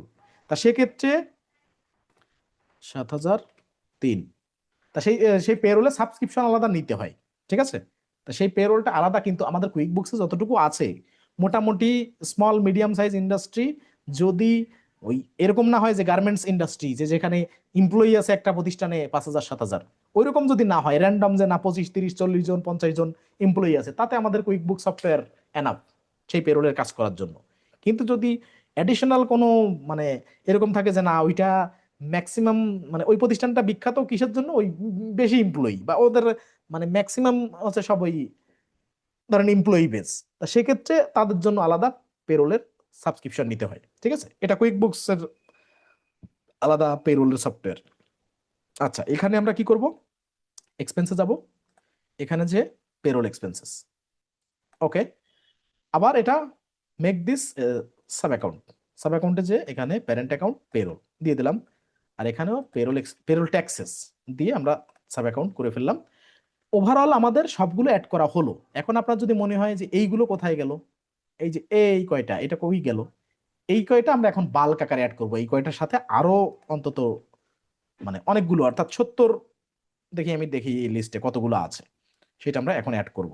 আচ্ছা, এইবার চলে যাব আমরা বাল্ক ইম্পোর্ট, অর্থাৎ import of adding chart of account. এখন এইটা অ্যাড করার জন্য আমাদের এই যে ডাটাবেজে আপনাদের ক্লাস 2, এই যে ডাটাবেজ এখানে ওপেন করবেন, চার্ট অফ অ্যাকাউন্ট এটা ওপেন করবেন। ওপেন করলে এইখানে দেখেন একটা লম্বা লিস্ট আছে। এখন দেখেন এখানে 7,001 মেডিকেয়ার, 7,002 এই নাম্বারগুলো কিন্তু আমরা অ্যাড করছি কেবলমাত্র পেরোলে, ঠিক আছে? এগুলো কিন্তু আমরা কেবলমাত্র অ্যাড করছি। সেক্ষেত্রে এখন যদি আমরা অ্যাড করতে যাই নতুন করে, সেক্ষেত্রে এই নাম্বারগুলো কিন্তু সেম থাকবে না, কি হবে, নাম্বারগুলো চেঞ্জ হয়ে যাবে। ওকে, সেগুলো চেঞ্জ হয়ে যাবে নাম্বারগুলো। তারপর আরো অনেক কিছু দেখা যাচ্ছে যেগুলো একই নাম্বারিং এ হবে, তা আমি ইচ্ছা করে এই নাম্বারগুলো এখানে রাখছি। 7,001 7,002 7,003 এগুলো কিন্তু আমার চার্ট অফ অ্যাকাউন্টে অলরেডি ইউজ করা হয়ে গেছে। তারপরও একই নাম্বার দ্বিতীয়বার ইউজ করতে গেলে কেমন আসে বা কি হয়, এই ধরনের প্রবলেম আমি নিজে ক্রিয়েট করব, এবং সেটা কিভাবে সলিউশন করতে হয় সেটা যাতে আপনারাও দেখতে পারেন, ঠিক আছে? সেই জন্য আমি ইচ্ছা করে ওটা রাখছি। আমি নাম্বার চেঞ্জ করে দিতে পারতাম, যে 7,001 2 3 তো কেবল দিয়ে দিয়েছি, তা বাদেও আপনাদের দেখার সুবিধার্থে রাখছি। ওকে, তো আমরা এটা মনে করেন কি কি আছে সেটা একটু দেখে নিই। অ্যাকাউন্ট নাম্বার আছে, অ্যাকাউন্ট নেম আছে, টাইপ আছে, ডিটেইল টাইপ আছে। আমাদের কয়টা আছে, 39টা আছে এখানে, ঠিক আছে? এক্সপেন্স এ বাদেও আরো কিছু কিছু ছিল যেটা আমাদের ডাটাবেজে দেওয়া ছিল কিনা, মানে মেবি 70টা না 80টা নাকি প্রোডাক্ট অ্যান্ড সার্ভিসে, যাও এখানে 39টা দেখাচ্ছে, কলাম বাদে 38টা। আচ্ছা, এখন আমরা কি করব, বাল্ক আকারে অ্যাড করব কিভাবে, এইখান থেকে এই যে প্লাস নিউতে গেলাম, এখান থেকে তো ম্যানুয়ালি আমরা এখন ইম্পোর্ট করব। কুইক বুকসের সব থেকে দারুণ ফিচার যেটা, যে যে কাজে অটোমেশন করে এমন গতি আনছে, সেই কাজটা হচ্ছে এখন আমরা করব। এই নিউ অ্যাকাউন্ট আমরা ম্যানুয়ালি করছি, এখন ড্রপ ডাউনে ক্লিক করে ইম্পোর্টে ক্লিক করব। ইম্পোর্টে ক্লিক করলে দুইটা সিস্টেমে এখানে করা যায়, এক গুগল শিট লাইভ কানেক্ট করা যায়। তা গুগল শিট সচরাচর এই কাজ আপনি খুব কম পাবেন, হয়তো আপনি নিজের সুবিধার্থে দেখতে পারেন যে রিভিউ এ স্যাম্পল, এখানে গেলে দেখেন ABCD গুগল অ্যাকাউন্টে, মানে সরি গুগল শিটে আপনি করতে পারবেন। সেক্ষেত্রে গুগল এখানে জিমেইল লগ ইন করে এটার সাথে কানেক্ট করতে হবে। এখানে যদি আমি যাই, আমাকে দেখেন নিয়ে যাবে কোথায়, আমার কয়টা জিমেইল এখানে লগ ইন আছে সেইখান থেকে একটা সিলেক্ট করতে হবে, সিলেক্ট করে পরে রিডাইরেক্ট করে ভেরিফাই করতে হবে, 2 ফ্যাক্টর অথেন্টিকেশন দেওয়া আছে সেইটারে ইনাবেল করতে হবে, দেখাতে হবে বহুত কিছু, ঠিক আছে? তা আশা করি সেদিকে না যাই, আমরা দেখি যেটা প্রফেশনাল যেটা, ঠিক আছে? সেটা কি, এক্সেল আর সিএসবি, এখন আপনার মনে হতে পারে যে ভাই আমার পিসিতে তো এক্সেল আছে, মাইক্রোসফট এক্সেল আছে, সিএসবি তো আলাদা আমার কি ইনস্টল করতে হবে? না, ওই এক্সেল যা সিএসবি তাই, জাস্ট একটু চেঞ্জ, তবে যার এক্সেল আছে পিসিতে তার সিএসবি সাপোর্ট করে, এবং তার আলাদা করে সিএসবি ডাউনলোড করা বা সিএসবি ফাইল করার জন্য আলাদা কোনো কিছু করা লাগে না। এক্সেল শিটকে ভিতর থেকে এডিট করেও কিন্তু সিএসবি ফাইলে কনভার্ট করা যায়। ঠিক আছে, যারা জানেন তারা পারেন। ওকে, মানে অ্যাজ এ সিএসবি, এই ফাইলটা এক্সেলে আছে, আমি এই ফাইলটাকে অ্যাজ এ সিএসবি তে আমি কনভার্ট করতে পারি এখান থেকে, ভিতর থেকেই। ওকে, তা এটা আমি এখন কি করব, আমার এই যে ডাউনলোডে স্যাম্পল ফাইল, প্রথমে আমি ইম্পোর্ট করতে গেলে কুইক বুকসে আমি যাই ইম্পোর্ট করতে যাই, স্টার্ট অফ অ্যাকাউন্ট ইম্পোর্ট করি, তারপরে ইনভয়েস ইম্পোর্ট করি, আমি বিল ইম্পোর্ট করি, এক্সপেন্স ইম্পোর্ট করি, বা ব্যাংক ট্রানজাকশন ইম্পোর্ট করি, অর্থাৎ বাল্ক আকারে বড় পরিসরে যে কাজগুলো আমার কুইক বুকসে করতে হবে না, সেইগুলোর প্রধান শর্ত যে প্রত্যেকটা স্যাম্পল সুন্দর করে স্যাম্পল ফাইল দিয়ে রাখছে ওরা। দেখেন এই প্রথমে তাহলে কি করব, আমরা যখন এই চার্ট অফ অ্যাকাউন্ট ইম্পোর্ট করতে আসছি, আমার এখান থেকে প্রথমে আমি স্যাম্পল ফাইলটা ডাউনলোড করব। তো ডাউনলোড এ স্যাম্পল ফাইল, এই যে ডাউনলোড হয়ে গেছে, ওপেন করব। কুইকবুকস কি করছে, যে আমি তোমার জন্য ফরম্যাট করে রাখছি, তোমার জন্য সাজায় রাখছি। অন্যান্য জায়গা থেকেও বিভিন্ন ফরম্যাট ডাউনলোড করতে হয়, বিভিন্ন বাইরে থেকে, থার্ড পার্টি থেকে।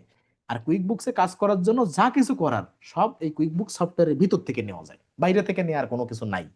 তার মানে অনেকে এটা জেনেও অবাক হয় অনেক সময়, যে জীবনে প্রথম শুনতেছে, ফার্স্ট যখন শোনে যে একটা সফটওয়্যারের ভিতর থেকে এক্সেল শিট ডাউনলোড করা যায় এবং র্যান্ডম সব ফাংশনে ভিতরে কাজ করবে কেমন, তার এক্সেল শিট স্যাম্পল এটা সফটওয়্যারের ভিতরেই ইনক্লুডেড থাকে, যেটা সফটওয়্যার থেকে ডাউনলোড করতে হয়, এটা শুনেও মনে করেন অনেকে অবাক হয়। ঠিক আছে, যে এটা কেমনে সম্ভব, একটা সফটওয়্যারের ভিতর থেকে এক্সেল শিট র্যান্ডম একটা দুইটা ক্ষেত্রে শিট ডাউনলোড করা যায়, একটা ব্যাপার।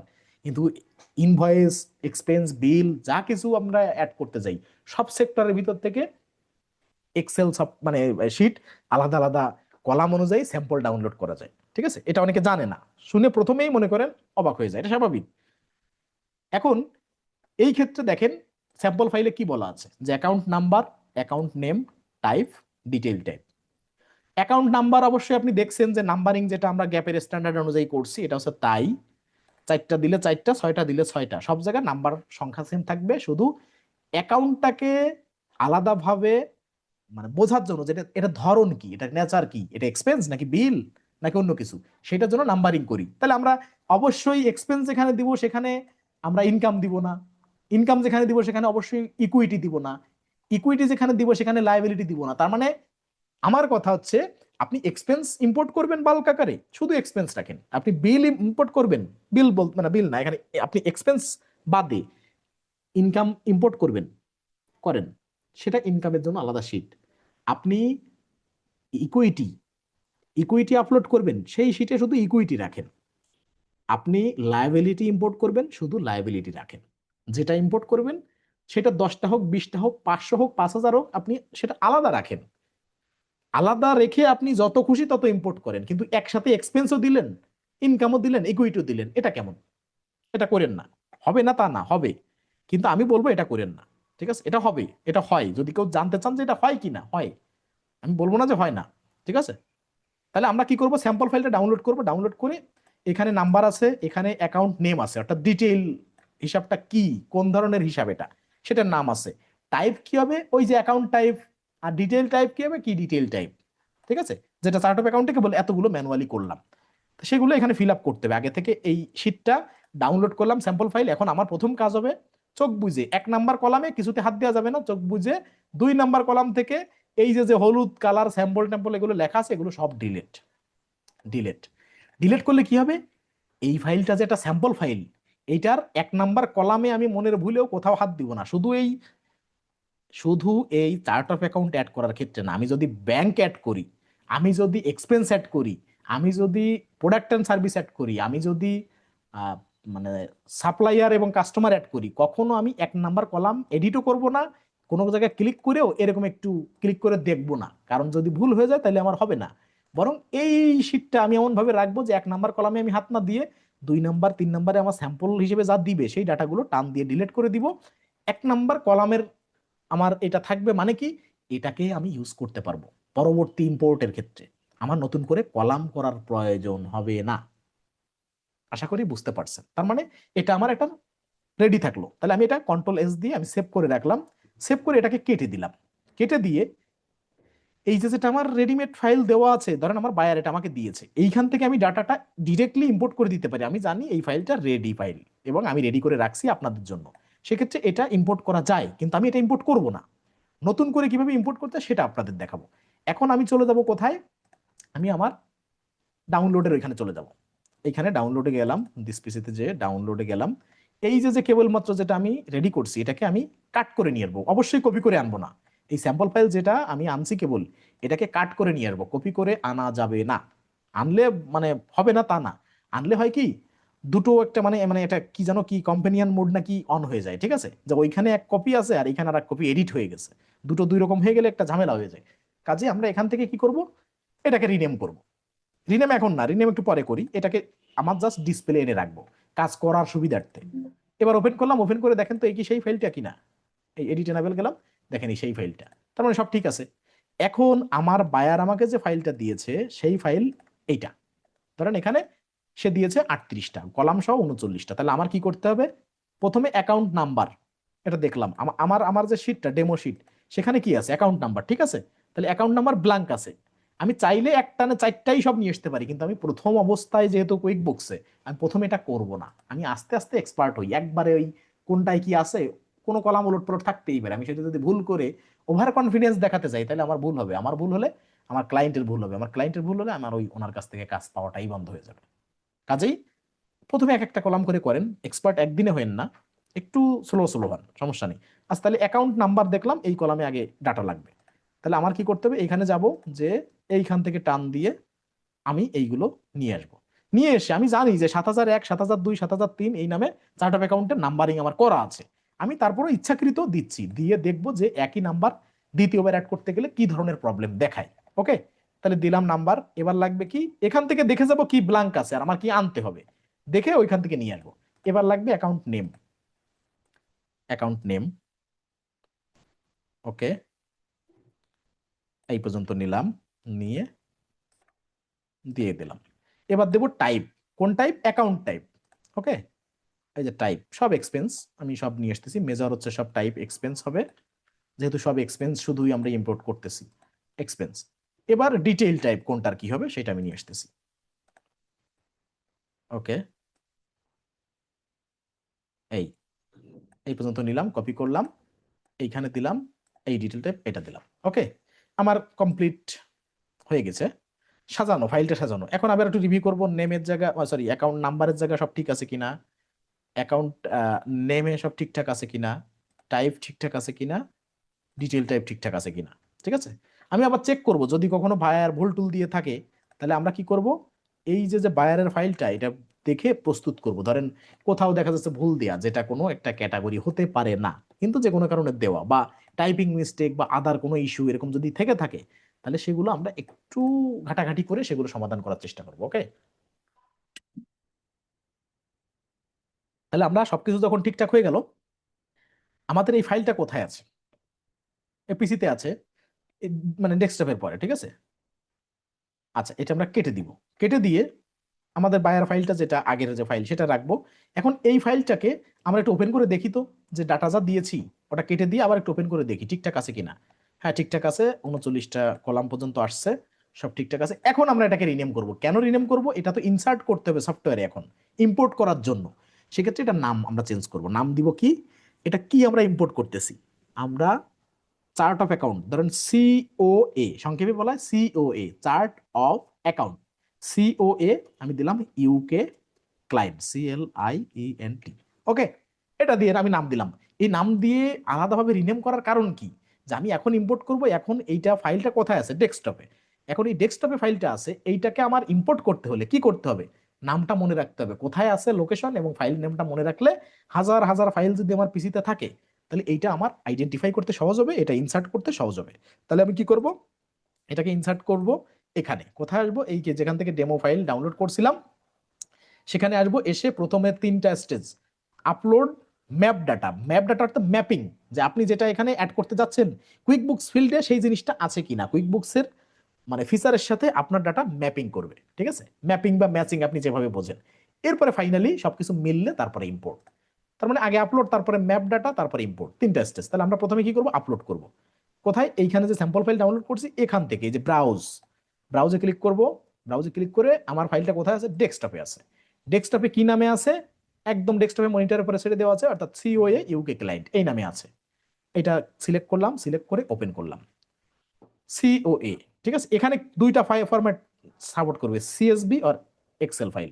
এটা যখন ডাউনলোড করবেন তখন সিএসবি ফাইল একটা ডাউনলোড হয়ে যাবে, তখন আর এক্সেল ডাউনলোড হবে না, কারণ কুইক বুকসে যা আছে ম্যাক্সিমাম সিএসবি ফাইল। ঠিক আছে, তাহলে আপনার নতুন করে সিএসবি কনভার্ট করা লাগবে না, এখান থেকে স্যাম্পল ফাইলটাই সিএসবি ফাইল, আর স্যাম্পল ফাইলেই আমরা সব রেডি করছি, মানে কোনো প্যারা নাই। ওকে, তাহলে আমরা এখানে সাবমিট করে দিলাম। সাবমিট করে দিয়ে এখন আমাদের কাজ কি, নেক্সট। এই দেখেন, এই যে নেক্সট বাটন, নেক্সট করব। এবার আসছে 2 নম্বরে, আপলোড হয়ে গেছে। 2 নম্বরে ম্যাপ ডাটা আসছে।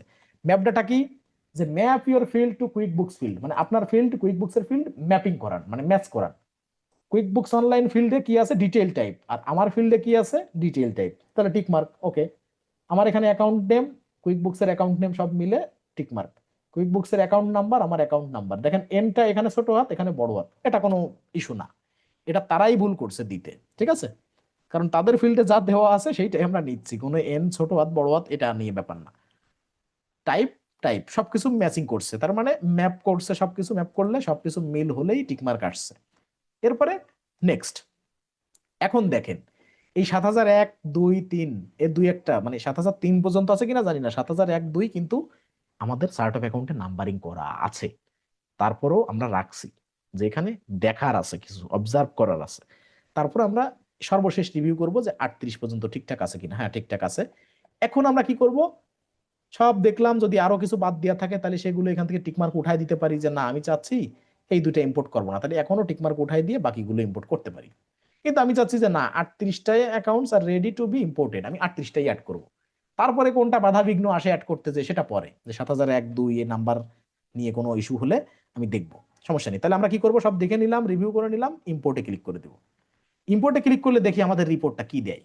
ওই দেখেন কি বলছে, যে 32টা এর মুহূর্তের ভিতরে জাস্ট রিলোড নিতে 5 সেকেন্ড টাইম লাগছে সর্বোচ্চ, তার ভিতরে 38টার 32টাই অ্যাড হয়ে গেছে, বাকি আছে কয়টা, এই 7টা 8টা। এখন কার কি ইস্যু সেটা দেখতে হবে। এইটার ইস্যু কি, যে we found some problem and couldn't import all of your data, fix the info in the highlighted field and try again. এখন দেখেন লিগাল অ্যান্ড প্রফেশনাল ফি, তার মানে এই চার্ট অফ অ্যাকাউন্টটা আছে, এই chart of account quick books আছে, তার মানে একই জিনিস যখন, একই চার্ট অফ অ্যাকাউন্ট যখন দ্বিতীয়বার অ্যাড করা হচ্ছে তখন তো সমস্যা থাকবেই। ঠিক আছে, যে একই জিনিস দ্বিতীয়বার অ্যাড হবে না যা অলরেডি আছে। তাহলে আমাদের কি করতে হবে, এইটাকে অ্যাড করার জন্য এখানে একবার ক্লিক করে দিলাম, লালটা সরাই দিলাম, দেখি কি হয়। ইন্স্যুরেন্স, এখানে একবার ক্লিক করে দিলাম। ব্যাংক চার্জ, এখন দেখেন কোনো ইরোড দেখাচ্ছে না। এবার একটু অ্যাড করে দেখি, মানে আমরা কপি করে পরে করব সব পরে, কিন্তু যেখানে লাল আসছিল সেগুলো একটু ইম্পোর্ট করে দেখি, লাল সরাই দিয়ে, দেখেন হচ্ছে না। এখন এই 7001, 2, 3 এগুলো কিন্তু ইরোর আসতেছে না, কিন্তু হচ্ছে না। কিন্তু হচ্ছে না কেন, আপনি কিন্তু ধরতে পারতেছেন না। দেখেন তো, 7001কে আমরা শুধু 7038 পর্যন্ত ছিল না, আমরা 38 বানাবো না, আমরা ধরেন 40 বানাবো, কারণ আমরা জানি 40 38 পর্যন্ত অ্যাড করা আছে বা আমরা করছি। 39-এর নিচকে না যে আমরা 7040 গেলাম। এরপরে কত দিচ্ছি, 7041। এরপরে কি আছে, 7042। কেন এই তিনটা কেন চেঞ্জ করলাম, 7001, 2, 3 দিয়ে আমি মনে করি যে অ্যাড করা আছে, তার কারণে এই তিনটাকে নাম্বার শুধু চেঞ্জ করলাম, আর কিছু কিন্তু চেঞ্জ করি নাই। আর উপরের তিনটার ইস্যু নিয়ে পরে আসতেছি। এই তিনটায় 1, 2, 3 যেগুলো নাম্বার ছিল সেখানে একটা 40, 41, 42 দিয়েছি, দিয়ে এবার ইম্পোর্ট করেন। ওই দেখেন ওই তিনটা কিন্তু ইম্পোর্ট হয়ে গেছে। তার মানে অ্যাকচুয়াল প্রবলেম আমার এই তিনটায়। ঠিক আছে, যেগুলো নাম্বার ইস্যু ছিল নাম্বারটা সমাধান করে অটো হয়ে গেছে, কিন্তু এইগুলোই দেখেন, এই যে লাল সরাই দিয়েছি, লাল চলে যাচ্ছে, কিন্তু ইম্পোর্ট করতে গেলে আবার সেই লাল কেন। এখন কিন্তু 38টা 35টা নিয়ে নিয়েছে। এখন কি করতে হবে, লিগাল অ্যান্ড প্রফেশনাল ফি, ধরেন এটা লাল আসতেছে, এটাই ক্লিক করে লাল সরাইছি, হচ্ছে না, তাহলে আমি এটাকে কপি করব। কপি করে এইবার এটা চার্ট অফ অ্যাকাউন্টে যাব, অন্য একটা ট্যাব, এটা নতুন ট্যাব। ঠিক আছে, মানে একই সফটওয়্যার ইনস্টল করা কিন্তু দুটো ট্যাব। ঠিক আছে, এই ট্যাবে এসে আমি এই ফিল্টারে সার্চ করব, এই যে লিগাল অ্যান্ড প্রফেশনাল ফি, এখানে সার্চ করব। সার্চ করে দেখেন এই যে জিনিসই কিন্তু একই নামে আছে। ঠিক আছে, এইটাকে আমি যদি এডিট করে দিই তাহলে তো আর কোনো প্যারা নেই। তাহলে ওই তিনটা আমার কিন্তু বাল্ক আকারে ইম্পোর্ট হচ্ছে না, কারণ একই নামে আছে। কাজেই ওটা আমার রিনেম করতে হবে বা এডিট করতে হবে। এডিট করতে হবে তাহলে কোথায়? Legal and professional fee search করলাম, এডিট অপশনে গেলাম, আমি কি দিচ্ছি, নাম্বারিং করে দিতে পারি 7011। দেখি নাম্বারে, এই নাম্বারে অ্যাড করা আছে কিনা দেখবো। 7011 এটা কি এক্সপেন্স এবং detail type legal and professional fees. Okay, সব ঠিকঠাক আছে। আর এখানে ডেসক্রিপশন কি আছে? Cost of legal professional fee service. Okay, সব ঠিক আছে। আমি নাম্বারিংও দিলাম, দিয়ে আমি সেভ করে দিলাম। এটা আমার এটা হয়ে গেছে। ঠিক আছে, এখন এটা কেটে দিলে দেখবেন ওই লিগ্যাল এন্ড প্রফেশনাল ফি 7011 নামে, মানে এই নাম্বার নিয়ে অ্যাড করা হয়ে গেছে। কত? 7011। এই যে অ্যাড হয়ে গেছে। তাহলে এটা নিয়ে আমার চিন্তা মানে আর আর নাই কিছু। আর এখানে হচ্ছে ইন্স্যুরেন্স, ইন্স্যুরেন্সও আগে থেকে অ্যাড আছে। 7022 নাম্বারটাও আমি একটু কপি করে নিয়ে আসি। এইখানে এসে সার্চ করেন ইন্স্যুরেন্স লিখে, দেখবেন ইন্স্যুরেন্স নামে চার্ট অফ অ্যাকাউন্ট অলরেডি আছে। ইন্স্যুরেন্স, এই যে ইন্স্যুরেন্স জেনারেল আলাদা আমরা অ্যাড করছি, আবার ইন্স্যুরেন্স আলাদা আছে, এটাও এক্সপেন্স। তাহলে আমরা কি করব? এইটাকে এডিট করব। এখানে গেলাম, এডিটে গেলাম। এখানে যে কি করবেন? এখানে নাম্বারিং করবেন 7022, এটা দিয়ে দিলাম। আর কিছু দেওয়ার দরকার নেই। Insurance, account type, expenses. আর এখানে কিন্তু ইন্স্যুরেন্স নামে ছিল, এই যে কেবল দেখলেন, এই যে ইন্স্যুরেন্স। ওকে, আর ইন্স্যুরেন্স জেনারেল যেটা, সেটাও আছে। হেলথ ইন্স্যুরেন্স এটাও আছে, ওগুলো আমরা যাচ্ছি না। আমরা এদিকে জাস্ট ইন্স্যুরেন্সটা অ্যাড করতেছি। আর এখানে ইন্স্যুরেন্স কি, ডেসক্রিপশনে ইন্স্যুরেন্স দিয়ে দিলাম, দিয়ে চার্ট অফ অ্যাকাউন্টও দিয়ে দিলাম, সেভ। দুইটা হয়ে গেল। এখন এইটা আছে কি, ব্যাংক চার্জেস। এটার অ্যাকাউন্ট নাম্বার কত? 7037। ওকে, তাহলে আমরা এখানে সার্চ করব ব্যাংক চার্জেস, দিলাম। এই যে এটা অলরেডি আছে। তার মানে একই জিনিস দ্বিতীয়বার আপনি ইম্পোর্ট করলে আসবে না, মানে মানে অ্যাড হবে না, আপনার ওটাকে এডিট করতে হবে মাস্ট। তাহলে এই ব্যাংক চার্জে আসলেন, এডিটে এইখানে গেলেন, যে এডিটে ক্লিক করলেন, এডিটে ক্লিক করে অ্যাকাউন্ট টাইপে গেলেন, যে 7037 অ্যাড করলেন। এটা এক্সপেন্স, এটা ফিনান্স কস্ট। ব্যাংক চার্জকে ফিনান্স কস্ট হিসেবে দেখাইছে চার্ট অফ অ্যাকাউন্টে, কুইকবুকস নিজে থেকে দেখাইছে এটা। এখন আমরা যদি ব্যাংক চার্জ নিয়ে দেখতে যাই যে আর কিছু আছে কি না, সেটা এই যে ব্যাংক চার্জ, তাহলে আমরা এটা চেঞ্জ করে দিব যে না, ফিনান্স কস্ট কুইকবুকস বলছে, কিন্তু আমরা এটা এটা রাখবো না, আমাদের ব্যাংক চার্জ নামেই আলাদা চার্ট অফ অ্যাকাউন্ট আছে। ঠিক আছে, মানে চার্ট অফ অ্যাকাউন্টের ডিটেল টাইপ আছে, তাহলে তো আমরা ওটা রাখলাম না, সমস্যা নেই। যে কুইকবুকস যেটা দিচ্ছে এটাই রাখতে হবে তা না, আবার অনেক সময় কুইকবুকস রিলেভেন্টটা নিজে থেকে ডিটেক্ট করে দিয়ে দেয়। ওকে, সেটা সম্পূর্ণ আপনি দেখবেন, বুঝবেন, তার উপরে নির্ভর করবে যে কোনটা রাখতে চান। কুইকবুক কোনো সময় আপনাকে এটা বলবে না, চাপাই দিবে না যে এটা আপনার এডিট করার অপশন নাই, এটা কখনো করবে না। তাহলে 1000, সরি 7037 ব্যাংক চার্জ, এটা দিয়ে সেভ করে দিলাম। এখন দেখেন এগুলো সব কাহিনী শেষ, এগুলো নিয়ে আর কোনো কিছু নাই। এই তিনটা, এখন এই তিনটাতে যদি আমরা একটু রিলোড দিয়ে দেখি, দেখি কি আসে, একটু দেখি না। যেহেতু আমরা অ্যাড করে ফেলছি, তাহলে আমাদের আর চিন্তিত হওয়ার কারণ নেই, কিন্তু একটু রিলোড দিয়ে আমরা দেখবো যে কি আসে। আর এগুলো তো এখান থেকে দেখতে পাচ্ছি সব অ্যাড হয়ে গেছে। ঠিক আছে, আচ্ছা, এইটা আস্তে আস্তে আমরা একটু দেখি। ধরেন কথার কথা, আপনি একটা অ্যাড করছেন, ধরেন 7017, এইটাকে যদি আপনার ডিঅ্যাক্টিভেট করে রাখতে হয়, ধরেন আপনার এই যে এখানে যে বলছি যে এই যে edit edit chart of account, এটা তো দেখলাম অ্যাক্টিভ এবং মেক মানে ইনঅ্যাক্টিভ। ঠিক আছে, এটা কি করে করব? ধরেন ডিউস এন্ড সাবস্ক্রিপশন, কোনো কারণে এই চার্ট অফ অ্যাকাউন্ট আপনার লাগে না, না এটা তো নাম্বারিং করা, আমি একটু এক্সট্রা অর্ডিনারি যেগুলো আছে, মানে যেগুলো খুব বেশি লাগে না, ধরেন এই যে partner to share of profit, এটা ধরেন আমার লাগবে না, আমি কি করব? এইটাকে এই ড্রপ ডাউনে ক্লিক করব, করে এই যে mark inactive, sorry make inactive, এখানে ক্লিক করে বলছে যে deactive this account, this complete all transaction associated with this account. বলছে যে এই অ্যাকাউন্টের সাথে যদি কোনো ট্রানজেকশন থাকে, সব এটা সহ কিন্তু বন্ধ হয়ে যাবে। বলছে যে ইয়েস, মেক ইট ইনঅ্যাক্টিভ, দিলাম। এখন যদি আপনি চান যে এখানে এই চার্ট অফ অ্যাকাউন্টটা কই গেল, আমি তো ডিঅ্যাক্টিভেট করে দিলাম, কিন্তু আমি যদি পুনরায় অ্যাক্টিভ করতে চাই, সেক্ষেত্রে আমি কি করব? ডিঅ্যাক্টিভ করতে পারলেন, কিন্তু আপনি ধরেন এখানে আরো একটা আমি দেখাচ্ছি, ধরেন এই যে আহ, অন্য যে কোনোটা, এই যে পার্টনার টু ড্রয়িংস। ঠিক আছে, পার্টনার টু ড্রয়িং, এটা আমি কি করলাম, এখানে ক্লিক করলাম, ক্লিক করে এটাকে মেক ইনঅ্যাক্টিভ করে দিলাম, দিয়ে আবার ইয়েস মেক ইনঅ্যাক্টিভ, এই দুটোকে আমি ইনঅ্যাক্টিভ করে দিলাম। এখন আমি যদি আবার ফিরাতে চাই, কি করে ফিরাবো? কই পাবো এগুলোরে? এখানে কি শো করে? না, এখানে শো করে না, আছে কোথায়? এগুলো যদি অ্যাক্টিভ করাতে হয়, তো এগুলো তো এখান থেকে নাই হয়ে গেছে, এই শিটে তো নাই। পার্মানেন্টলি কোনো চার্ট অফ অ্যাকাউন্ট আপনি ডিলিট করতে পারবেন না, এটা স্মরণে রাখবেন, এই জন্য অ্যাড করার সময় সাবধান। পার্মানেন্টলি কোনো চার্ট অফ অ্যাকাউন্ট আপনি ডিলিট করতে পারবেন না কুইক বুকস থেকে, কাজেই একটু অ্যাড করার সময় একটু সাবধানতা অবলম্বন করবেন, ঠিক আছে? এখন আমার যদি আমি ইনঅ্যাক্টিভ করতে পারলাম, কিন্তু আমার যদি এইগুলোকে আবার ফেরত আনতে হয়, সেক্ষেত্রে কি করব? এই যে গিয়ার আইকন, এইখানে গিয়ার আইকন, মানে এইটা না, এটা হচ্ছে টোটাল ওভারঅল সফটওয়্যারের গিয়ার আইকন। এখানে দুইটা আছে দেখেন, এই সেকশনে একটা গিয়ার আইকন আছে, যেটা সফটওয়্যারের একটা, ধরেন এইটা হচ্ছে সফটওয়্যারের, কুইকবুক সফটওয়্যারের গিয়ার আইকন, ঠিক আছে? এইটা। আর এই সেকশনে, এই চার্ট অফ অ্যাকাউন্ট সেকশনে, এই চার্ট অফ অ্যাকাউন্ট সেকশনে এইটা গিয়ার আইকন। ওকে, দুটো গিয়ার আইকন দুই রকম। তা এই গিয়ার আইকনটা হচ্ছে আমার চার্ট অফ অ্যাকাউন্টের গিয়ার আইকন। এখানে যাব গিয়ার আইকন বা সেটিং, এটা ক্লিক করলাম। ক্লিক করলে দেখেন এই সেটিং এ কি কি দেখতে পাচ্ছি, এখানে নাম্বার শো করবে, হ্যাঁ এটা টিকমার্ক দেয়া, type detail type, quick books balance, bank balance সব শো করলো। এখন আদার, এইখানে যে আদার আছে দেখছেন, এখানে এসে দেখেন আর একটা অপশন আছে, সেটা কি ইনক্লুড ইনঅ্যাক্টিভ।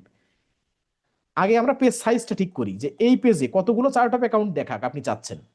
এখানে সর্বোচ্চ 300 পর্যন্ত দেখানো যায়, আর এখানে আমাদের দেওয়া ছিল 75, তা আমি 300 দিলাম, এর থেকে আর বেশি দিচ্ছি না। আর নিচে ডেস্টিনি কজি দেওয়া আর কম্প্যাক্ট দেওয়া, তা কজিটা ভালো, ঠিক আছে? এটা হচ্ছে যে সাজানো সাজসজ্জার যে ব্যাপারটা।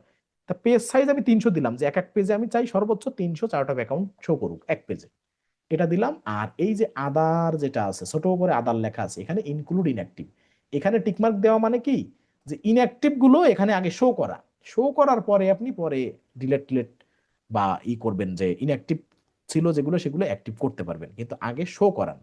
শো করালেন, এবার কি আছে, এবার আপনি এত কিছুর ভিতর দিয়ে যদি ধরেন বোঝেন আমি খুঁজে পাচ্ছি না, তাহলে আপনি এখানে ফিল্টার করতে পারেন, এই যে মেক ইনঅ্যাক্টিভ, সরি এখানে ব্যাস অপশনে মেক ইনঅ্যাক্টিভ শো করতেছে না, তাইলে আমরা এখান থেকে একটু খুঁজে বের করি, খুঁজে যেহেতু বের করতে হবে মেক ইনঅ্যাক্টিভ, এখানে কেবলমাত্র এই যে ডিলেটেড, এই যে ডিলেটেড ব্র্যাকেটে দেখেন ডিলেটেড লেখা, তাহলে এইটা আমরা খুঁজে বের করলাম।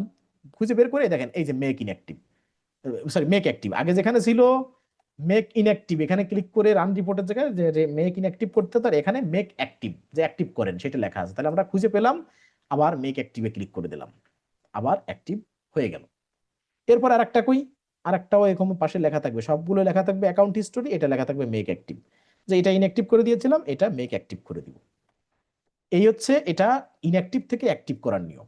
ওকে, আচ্ছা। আর বাদ বাকিগুলো যেগুলো আছে সেগুলো আপনারা একটু এডিট করে নেবেন, আশা করি যেগুলো প্রয়োজন হবে সেগুলো এডিট করে নেবেন, একটু সময় দিবেন, এখানে ঘাটাঘাটি করার সময় দিবেন, ক্লাস শেষ করেই সেটা নিয়ে বন্ধ করে রাখবেন না। ওকে, আচ্ছা তাহলে এটা দেখলাম, এখন আমরা সংক্ষেপে চার্ট অফ মানে সরি চার্ট অফ অ্যাকাউন্ট তো দেখলাম, এবার ট্যাক্স গুলো সেট আপ করে ফেলবো, যেটা সময় বেশি লাগবে না। এখন এইটা আমরা একটু কেটে দেই, এটা যেহেতু অ্যাড করা শেষ। এখন ট্যাক্স সেট আপ করার জন্য আমাদের কোথায় যাইতে হবে, আগে ট্যাক্সের জন্য আলাদা যা ছিল, এখন কি আছে, অল অ্যাকাউন্টের ভিতরে, এখানে অল অ্যাকাউন্টের ভিতরে এই যে ভ্যাট নামে, ভ্যাট নামে যে জায়গা আছে, সেখানে ওভারভিউ নামে জায়গা আছে, আর কিছু নাই, কিন্তু এতটুকু ইউকের জন্য। এখন বাংলাদেশে যেমন আপনাদের আহ, কি বলে এনবিআর ট্যাক্স নেয়, আমি বলছিলাম যে HMRC ইউকেতে ট্যাক্সটা নেয় আপনার হয়ে, ঠিক আছে, মানে সরি সরকারের হয়ে, ওই দেশের সরকারের হয়ে। এখন এই সেটআপটা আমি যেভাবে যেভাবে দেখাবো সেইভাবে করবেন, এখানে যদি কেউ কোনো স্টেপে ভুল করেন তার কিন্তু ট্যাক্স সেটআপ হবে না। ইউকের ট্যাক্স সেটআপটা সব থেকে ক্রিটিক্যাল ওয়ার্ল্ড ওয়াইড, এখানে অনেকগুলো স্টেপ আছে, একটু মনোযোগ দিয়ে দেখেন। প্রথমে এই ভ্যাটে যাবেন, এই সেকশনে অল অ্যাপসে যে নিচে ভ্যাট সেকশন আছে, এরপরে ওভারভিউতে ক্লিক করবেন, এরপরে এইটা আসবে। এবার সেট আপ ভ্যাটে ক্লিক করেন, করলাম। এখানে প্রথমে কি দিবেন, ধরেন এজেন্সি কি, রেভিনিউ অ্যান্ড কাস্টম, এটা হচ্ছে নাম, এই জন্য বলে HMRC, অর্থাৎ রেভিনিউ অ্যান্ড কাস্টমস, এটা হচ্ছে প্রতিষ্ঠানের নাম। এবার বলছে যে then do you need to start calculating your VAT from, কোন মাসের থেকে, আপনার ভ্যাট কোন মাসের থেকে হবে, তা জানুয়ারি। Okay, how often do you submit a VAT return to HMRC, ফ্রিকোয়েন্সিটা কি, মানে আপনি প্রায় কখন HMRC তে ভ্যাট সাবমিট করে থাকেন। আপনি মান্থলি যদি হয় মান্থলি, কোয়ার্টারলি হলে কোয়ার্টারলি, হাফ ইয়ারলি হলে বা ইয়ারলি হলে তার মতো। তা আমি এখানে কোয়ার্টারলি দিই, যে না ইউকেতে আমি কোয়ার্টারলি ভ্যাট সাবমিট করি। এটা which VAT accounting scheme do you use, standard আর ক্যাশ। স্ট্যান্ডার্ডটা হচ্ছে অ্যাক্রুয়াল, যেটা মানে যেটা হচ্ছে যে বাকি নগদ উভয় মিলেই আপনার ভ্যাট দিতে হয় সেইটা।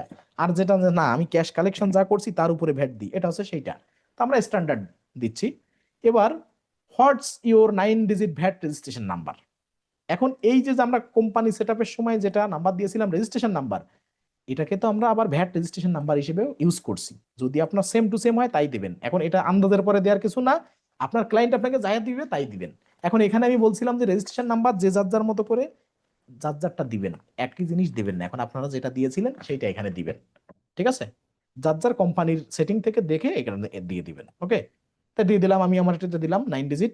এরপরে বলছে যে other VAT option, flat rate scheme, FRS scheme কি চালু আছে, এটা আমি টিক মার্ক দিয়ে দিলাম। দিয়ে দিলে ফাইন্ড আউট মোর, এটা নিয়ে ফাইন্ড আউট মোর যদি করেন, আমার দেখা যাচ্ছে যে এখানে কি বলতেছে, ইন্ডাস্ট্রি ফ্ল্যাট রেট পার্সেন্টেজ। বলছে যে if this is your first year of flat rate VAT for maybe entitled of মানে 1% ডিসকাউন্ট রেট, মানে এটা যদি আপনার প্রথম বছর হয়, ফ্ল্যাট রেটে ভ্যাট দিয়ে প্রথম বছর হয়, তাহলে আপনি আরো এক্সট্রা 1% ডিসকাউন্ট পাবেন। তো আমি এখানে 1-ই দিয়ে রাখতেছি, যে না 1% ডিসকাউন্ট রেটের কথা বলতেছে, আমি ন্যূনতম এটা দিয়ে রাখতেছি। আমি চাইলে যদি 2 ক্লেম করতে চাই, আমি 2 এখানে দিতে পারি। এখন এখানে আমি 1 দিয়ে রাখতেছি, দিয়ে মান্থ ডেট ইয়ার, কবে থেকে, ঠিক আছে? এখন আমি ধরেন এখানে দিচ্ছি 1/1/2025 থেকে, 01/01/2025 বলছি, 2018 থেকে, ঠিক আছে? এখন স্টার্ট তখন থেকে। ওকে দিলাম, বাইরে দিয়ে এখান থেকে ক্লিক করে আমি জানুয়ারির 1 তারিখ এখান দিয়ে দিয়ে দিচ্ছি। দিয়ে আমি কিন্তু কি করতেছি, নেক্সট করতেছি, এখানে নেক্সট করতেছি। এ বলছে your VAT set up is complete. এখন এটা দেখে যদি মজা পেয়ে যান যে হয়ে গেছে, না, এটা কেবল শুরু। এটা দেওয়ার পরে ওকেতে ক্লিক করব। ওকেতে ক্লিক করলে বলছে ইনভ্যালিড ফরম্যাট। আচ্ছা আচ্ছা আচ্ছা, কোড গিয়েছে এখানে ইনভ্যালিড ফরম্যাটে, 1/1/2018 কি হলো ইনভ্যালিড ফরম্যাট? এই তো আর এক কাহিনী ঘটলো। আচ্ছা, আবার বলে ইনভ্যালিড ফরম্যাট হয়ে গেছে। আচ্ছা, আবার দিই, জানুয়ারি, এখান থেকে কোয়ার্টারলি, ক্যাশ, এই 9 ডিজিট দিলাম। ফ্ল্যাটেড স্কিম কিছু দিচ্ছি না, কারণ ওইটা নিয়ে একটু ইস্যু হয়ে গেছে, ঠিক আছে? জানুয়ারি দিয়েছি, ওটা না দিয়ে আমি নেক্সট করতেছি। ওই আগের বারও এটা দিতে যে ঝামেলা হয়েছিল, এবার ওকে দিলাম। ওকে দিলে এবার দেখেন, আশা করি কোনো সমস্যা হবে না। এই ফ্ল্যাটেড স্কিম 1% দিয়েই ভুল হয়েছে। আচ্ছা, এবার দেখেন, এবার একটা নতুন পপ আপ নিয়ে আসবে, দেখেন এই যে এই পপ আপটা দরকার, এই পপ আপটা দরকার। এখন দেখেন দুই রকম ইন্টারফেস আছে, যে এখানে একটা উল্টা আসবে, একটা পাল্টা। কোন দুইটা? এইখানে লেখা আছে I don't need MTD, making tax digital. আর এটা আছে সেট আপ এমটিডি, যে making tax digital set up করার একটা অপশন, আর আই ডোন্ট নিড এমটিডি, যে আমার এমটিডি লাগবে না। তার মানে আমি চাই, আমি মানে ডিজিটালি ভ্যাট দিব না। বাংলাদেশে যেমন বর্তমানে ডিজিটালি ভ্যাট সাবমিট করার সিস্টেম চালু হয়েছে, আগে যেমন ছিল না এরকম। তা সেক্ষেত্রে এমটিডি আমি চাইলে নাও দিতে পারি। এটা বলতেছে তাই, যে আই ডোন্ট নিড এমটিডি, আমার ডিজিটালি ভ্যাট দেওয়ার সিস্টেম সেট আপ করার দরকার হবে না। আর একটা বলতেছে যে সেট আপ এমটিডি, যে এমটিডি সেট আপ করার জন্য এখানে ক্লিক করেন। এখন এখানে যেমন এইটা ডাইন সাইডে আর এইটা বাম সাইডে আছে, একটু পরে দেখবেন এখানে যখনই আমরা সেট আপ এমটিডি তে ক্লিক না করে আই ডোন্ট এমটিডি তে ক্লিক করব, কেননা এমটিডি তে সিলেক্ট করার জন্য কি করতে হবে বলেন তো? বাংলাদেশে যেমন বিন নাম্বার, ওদের তেমনি VAT ID, authentic VAT ID. কোনো একটা বাইরের ডাটাবেস দিয়ে আমি দেখাই দিলাম, ব্যাপারটা এরকম না। আমিও ইতিপূর্বে যারটা দেখাই দিছি তারটা একবারই সেট আপ করা যাবে, কেননা ওখানে ভেরিফিকেশন কোড আসে বা ভেরিফাই করতে হয়। তা সেক্ষেত্রে বাংলাদেশে যেমন আপনার বিন নাম্বার আমি চাইলে আন্দাজের পরে বিন নাম্বার এটা লিখে দিলাম, কিন্তু ওটিপি গেলে আমি দিতে পারবো না। ঠিক এখানেও এরকম। কাজেই আমরা এমটিডি সেট আপ এখান থেকে আর করতে পারতেছি না, তার জন্য আই ডোন্ট নিড এমটিডি দিতে হবে। দুনিয়ায় সবার ভ্যাট রেজিস্ট্রেশন থাকতে পারে, কিন্তু সবাই যে ডিজিটালি ট্যাক্স দেয় এটা কিন্তু না। কিন্তু শিখে রাখা ভালো, ব্যাপারটা হচ্ছে এই। ওকে, তো এখন আমি যেটা বলতে চাচ্ছি, যে আই ডোন্ট নিড এমটিডি, এখানে আগে ক্লিক করব। ক্লিক করলে এখন যেমন দেখতেছি বাম সাইডে আছে আই ডোন্ট নিড এমটিডি, আর ডাইন সাইডে আছে সেট আপ এমটিডি। যখনই আমরা এখন এইখানে ক্লিক করব আই ডোন্ট নিড এমটিডি, একটু পরে আবার এই সেম পপ আপ আসবে, কিন্তু তখন ডাইন সাইডে থাকবে সেট আপ এমটিডি, সরি বাম সাইডে থাকবে সেট আপ এমটিডি, আর ডাইন সাইডে থাকবে আই ডোন্ট নিড এমটিডি। মানে এখন যেমন দেখতে পাচ্ছেন যে এইটা এই পাশে আর এইটা এই পাশে, একটু পরে এইটা চলে যাবে এই পাশে, আর এই পাশেরটা চলে আসবে এই পাশে। ওকে, আশা করি বুঝতে পারছেন। আমি আর একটু কেটে দিয়ে বোঝাই ডিটেইলে, যে এই দুটো জিনিস একটু পরে এইটা যাবে এইখানে, আর এইটা যাবে এইখানে। ওকে, দুইটা দুই জায়গায় চলে যাবে। এখন দেখেন, তাহলে এই ইন্টারফেসে আসছে, আমরা দিব I don't need MTD, click করলাম। এখন দেখেন যা বলছিলাম, যে এখন সেট আপ এমটিডি এই পাশে আর আই ডোন্ট নিড এমটিডি অন্য পাশে, দুইটা দুই পাশে চলে আসছে। এবারও কিন্তু আবার তাই দিব, I don't need MTD, got it. তার মানে আমরা সাকসেসফুলি সব সেট আপ করতে পারলাম। এবার ডান দিব। তার মানে আমার এমটিডি বা মেকিং ট্যাক্স ডিজিটাল আমি চালু করব না, তার জন্য আমার এই পন্থা অবলম্বন করতে হলো। এখন এর যদি একটা ধাপেও ভুল হয়ে যায়, তাহলে কিন্তু এই পর্যন্ত আসতে পারবেন না। ওকে, এখানে বলছি instant VAT return refund, sorry, এখানে ফাইন্ড আউট মোর, এখানে নিয়ে আরো বিভিন্ন ফিচার টিচার আছে যেগুলো এর সাথে অ্যাড করা যাবে, আমরা ক্রস দিয়ে কেটে দিব। এখন আসেন, এটা হচ্ছে ভ্যাটের যে সেকশন। এখানে দেখেন collection on sell, paid on purchase, মানে প্রতিনিয়ত ভ্যাট ক্যালকুলেট যাতে হয়ে যায়। ধরেন ডেট রেঞ্জ কি, জানুয়ারির 1 তারিখ থেকে মার্চের 31 তারিখ, তার মানে ফ্রিকোয়েন্সি আমরা 3 মাস দিয়েছি কোয়ার্টারলি।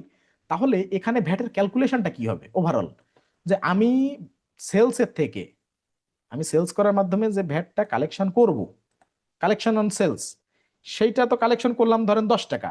এবার পেইড অন পার্সেস, আমি আবার পার্সেস করার ক্ষেত্রে আমি ভ্যাট দিলাম। তো ধরেন আমি 10 টাকার ভ্যাট পাইলাম, সাপোজ সেলসের থেকে 10 টাকা পাইলাম যেটা আমি ভ্যাট হিসেবে দিব, আর পার্সেস করলাম 7 টাকার, তাহলে এই 10 টাকা থেকে 7 টাকা মাইনাস হলো। ঠিক আছে, এর সাথে আবার লাস্টে আবার মাইনাস অ্যাডজাস্টমেন্ট, মানে ওভারঅল আমি কয় টাকা ভ্যাট দিচ্ছি এই তিনটা ফিগার আউট হয়ে এখানে কিন্তু একটা আমার এখানে আলাদা কাউন্ট ডাউন হবে, যেটা এখানে অটো মানে প্লাস মাইনাস করার ফর্মুলা পাতানো আছে, ফাংশন সেট করা আছে। এখন আমাদের তো সেট আপ করতে হবে, তা নাহলে তো বুঝতে পারবো না। এবং ফ্রিকোয়েন্সি কোয়ার্টারলি কত ভ্যাট দিয়েছি এক্স্যাক্ট সেই অ্যামাউন্টটা এখানে দিতে হবে, বা কত ভ্যাট দিব বা দিতে হবে সেইটা ফিগারটা এখানে থাকবে। তো চলেন আমরা ভ্যাট সেট আপ করবো। ভ্যাট সেট আপ করার জন্য কি করা লাগবে, আমাদের এই ক্লাস টুর ডাটাবেজে ট্যাক্সেস রেট আছে দেখেন। এই ট্যাক্সেস রেট যেটা এখানে আমি একটু বড় করে দেখাচ্ছি, দেখেন এইখানে সেলস ট্যাক্স এইগুলো আছে, আর এখানে পার্সেস ট্যাক্স এইগুলো আছে। আমরা কিন্তু সেলস ট্যাক্স পার্সেস ট্যাক্স দেখতেছি, আমরা ইনকাম ট্যাক্স বা আদার্স অন্যান্য বিভিন্ন বিষয় এগুলো দেখতেছি না। আমাদের বিজনেস পারপাজে যেটা লাগবে সেটা আমরা দেখতেছি। আর অনেক জায়গায় দেখবেন যে ট্যাক্সের কোর্স করতেছে বা ট্যাক্স ট্যাক্স অনেক এভরিথিং জানতেছে, ভাই এখন ট্যাক্স প্রফেশনের এক্সপার্ট আমি না, সহজ কথা। এখন চাইলে আমি আমার যতটুকু সেলস পারপাস সম্পর্কিত যতটুকু আমার জানা আছে, বা আমি যেটা করি, বা ক্লায়েন্টের জন্য বলেন বা নিজে যতটুকু জানার পরিধি বলেন ততটুকু দেখাচ্ছি। সেলস ট্যাক্স পার্সেস ট্যাক্স নিয়ে আমি মনে করি কাজ করতে হলে অবশ্যই তার নিজের সেলস ট্যাক্স পার্সেস ট্যাক্স বলেন বা ওভারঅল ট্যাক্স বা ইনকাম ট্যাক্স যে সেক্টরে আপনি কাজ করেন না কেন, ট্যাক্সে আপনার প্রফেশনাল হওয়া উচিত। ট্যাক্স প্রফেশনাল বাদে, যেমন বাংলাদেশে আপনার যদি ভ্যাট ট্যাক্সের সার্টিফিকেট না থাকে, আপনি বড়জোর কাউকে পরামর্শ দিতে পারবেন মানে ভ্যাট ট্যাক্স সম্পর্কে, কিন্তু আপনি কি কাজ করতে পারবেন কোনো প্রতিষ্ঠানে যে দাবি করতে পারবেন যে আমি ভ্যাট ট্যাক্স এক্সপার্ট, আপনাকে আমাকে কাজ দেন, বা আপনি সেই কাজ করতে পারবেন? আপনি জানতে পারেন, বই পড়ে জানা এক ব্যাপার, আর ডিগ্রি থাকা বা কোয়ালিফিকেশন বা সার্টিফিকেশন থাকা অন্য ব্যাপার। তো এখন অনেক একটা ট্রেন্ড শুরু হয়েছে যে এই অমুক দেশের ভ্যাট ট্যাক্সের কাজ। আপনি নিজের দেশে ভ্যাট ট্যাক্সের একটা সার্টিফিকেট, এই যে ইনকাম ট্যাক্স লয়ার আছে অনেকে বর্তমানে যারা হয়েছে নতুন, আরো 2 4 5 বছর আগে হয়ে আছে, দেখেন তো যে ওই আহ, মানে ব্যাপারটা এরকম যে কোয়ালিফিকেশন আছে তারপরেও অনেকে কাজ পাচ্ছে না। আবার দেখা যাচ্ছে যে যারা কোয়ালিফিকেশনই নেই ব্যাট দিয়ে, সে এবার কাজ করানো শেখাচ্ছে বা কাজ নিজেও করতেছে বিদেশে, এটা বলতেছে। ব্যাপারটা হচ্ছে যে ইউকে ইউএসএ ভ্যাটটা সব থেকে সেন্সিটিভ। এখানে অনেক, বিশেষ করে ইউএসএ ভ্যাটে তো এক এক স্টেটে এক এক রকম ভ্যাট আছে। কাজেই এইটা নিয়ে যার কোয়ালিফিকেশন আছে তার কাছ থেকে কিছু শুনবেন, যার এটা নিয়ে কোয়ালিফিকেশন নাই তার কাছ থেকে দয়া করে কিছু শুনেন না, এতটুকু বলতে পারি। আমি সেলস পারচেজ নিয়ে যতটুকু, এই যে একটা বিজনেসে লাগে কাজের পারপাজে, ঠিক আছে, পার্সেল সেল সেকশনে যতটুকু লাগে বিজনেস ট্যাক্স ততটুকু আমি দেখাতে পারি। কিন্তু income tax, VAT return submit করা বা ওই যে যে ট্যাক্স ফাইলিং, এগুলো আমার জানার বাইরে, কারণ আমি প্র্যাকটিক্যাল এক্সপিরিয়েন্স আমার আছে কিন্তু আমার কোনো অ্যাডিশনাল এটা নিয়ে কোনো আমার যোগ্যতা নাই, আমি নিজে স্বীকার করবো। কারণ এর জন্য ভাই ইউকে ইউএসএ ট্যাক্স পাইলেই কি হয়, এনরোল এজেন্ট হওয়া লাগে। এনরোল এজেন্ট হওয়া লাগে, বা এনরোল এজেন্ট হইলে একটা পরীক্ষা, এটা পাশ করলেন, প্রো অ্যাডভাইজার সার্টিফিকেট তো আপনারা অনেকে পেয়েছেন, এটা কি এখনো কাজে লাগাতে পারতেছেন? ব্যাপারটা এরকম যে আপনার নিজের কাছে প্রশ্ন করতে হবে যে এই সার্টিফিকেট দিয়ে আমি কি করব। আমি কি ইউএসএ ইউকে তে ট্যাক্স সাবমিট করব, ট্যাক্স ফাইলিং করব? আবার প্রো অ্যাডভাইজার পাইছেন, এর বেনিফিট কি কি আছে, এটা কি আমি সেটা করতে পারতেছি? আপনারা মনে করেন চাকরি পারপাজে একটা সার্টিফিকেট লাগবে, আর আপনি এই সার্টিফিকেট কোর্স করেই পেয়ে গেছেন, দুটো দুই রকম, যে আমার লাগবে ওইটা না হলে আমি বিদেশে যাইতে পারতেছি না, সাপোজ ওইটা না হলে বিদেশে যে আমি কিছু করতে পারতেছি না, এর জন্য অনেকের লাগবে। আবার কেউ কোর্স করছি, ওই প্রো অ্যাডভাইজার সার্টিফিকেট একটা লাগবে, ওইটাই লাগবে লাগবে বলছেন দিছি সাপোজ। সেক্ষেত্রে আপনি কিভাবে কাজে লাগাবেন, আপনার উদ্দেশ্য, আপনার ব্যবহার অনেক কিছুর উপর নির্ভর করে, ঠিক ট্যাক্সটাও সেরকম। আপনি ট্যাক্স প্রফেশনের হলে আপনি বিদেশে ট্যাক্স ফাইলিং করতে পারবেন যদি এক্সট্রা অর্ডিনারি কোনো কিছু আপনার অর্জন থাকে। আর যদি ট্যাক্স প্রফেশনে না হয়ে থাকেন, তাহলে আপনি ওই ইনকাম ট্যাক্স ওভারঅল প্রত্যেকটা স্টেট ওয়াইজ যে ট্যাক্স, ওগুলো জেনে আপনার কোনো কাজে দিবে না। কিন্তু আপনি আপনার বুক কিপিং এর স্বার্থে যে ট্যাক্সটা আপনার কাজে লাগবে সেইটা আমি এখন দেখাচ্ছি, সেইটা আপনি কাজে লাগাতে পারেন। ওকে, তো চলেন আমরা এখানে কি করব, এডিট ভ্যাট এখানে যাব, এটা পরে যে যখন একটা ভ্যাট এডিট করব, কিন্তু অ্যাড ট্যাক্সে যাব আগে।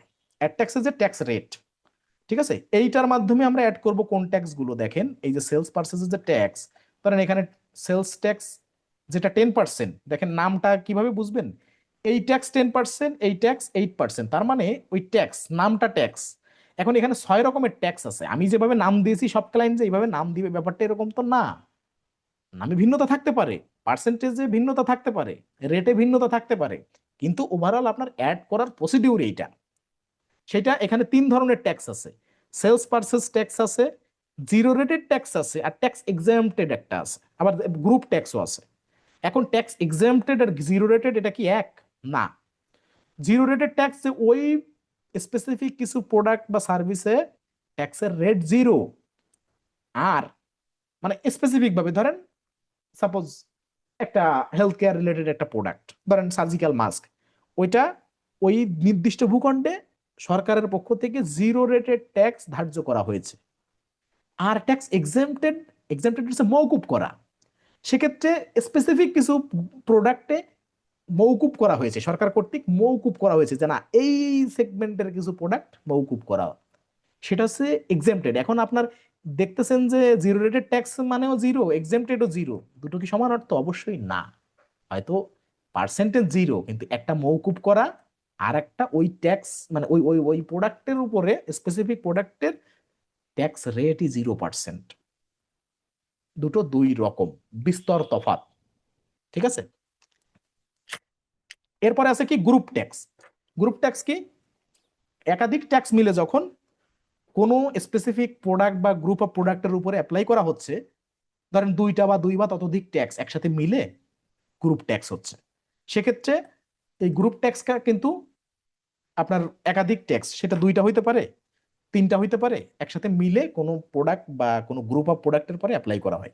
ওকে, যেমন আপনার কল রেট, বাংলা লিংক, গ্রামীণ ফোন, আপনার কি মনে হয় এদের যে ট্যাক্স রাখে, ধরেন 1 মিনিট কথা বলা যাবে সাপোজ 59 পয়সা বা 69 বা 65 পয়সা মিনিট, এই 65 পয়সা মিনিট এর ধরেন মেজর, উদাহরণস্বরূপ বলতেছি, এর ধরেন মেজর যে কল রেটের যে টাকা সেইটা আছে ধরেন 25 পয়সা, আর বাকি যে কয় পয়সা দেখেন এনে আছে 5 থেকে 6 রকমের ট্যাক্স, বা মিনিমাম 4 রকমের ট্যাক্স। যারা ট্যাক্স প্রফেশনাল আছেন, যারা কাজ করেন, কম বেশি ট্যাক্স নিয়ে ধারণা রাখেন, তারা জানেন যে এই ধরনের কয়েকটা ট্যাক্স মিলে, বিশেষ করে কল রেট দিয়ে বুঝালাম, এখানেই আছে 4-5 প্রকারের ট্যাক্স। তা এইটা হচ্ছে গ্রুপ ট্যাক্স। ওকে, তা আমরা এই 4 ধরনের ট্যাক্সই এখান থেকে শিখবো, ঠিক আছে। ধরেন এখানে যেটা সেলসের ট্যাক্স আছে, পার্সেজও ট্যাক্স নামে আছে, হয়তো পার্সেন্টেজে ভিন্ন। তো ধরেন আমরা এখানে অ্যাড করব, তাহলে সেলস ট্যাক্স আমরা এর নাম দিচ্ছি ট্যাক্স, ঠিক আছে। এখানে নাম দিব প্রথমে ট্যাক্স, ট্যাক্স, আর এটা হচ্ছে ট্যাক্সের পার্সেন্ট। সেলসের ক্ষেত্রেও ট্যাক্স, পার্সেসের ক্ষেত্রেও ট্যাক্স, এই একই জিনিস কিন্তু আমরা নিচ্ছি।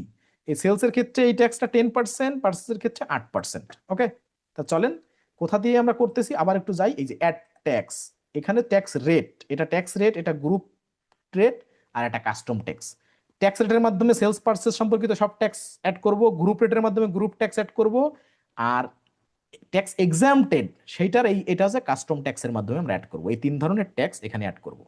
তাহলে ট্যাক্স রেটে যে গেলাম, ট্যাক্স নেম হবে ট্যাক্স। এখানে যদি আমরা লিখি যে ট্যাক্স কালেকশন ফ্রম মানে কালেকশন অন সেলস বা পার্সেস, এটা যদি লিখি তাও আমরা লিখতে পারবো আলাদা। ওকে,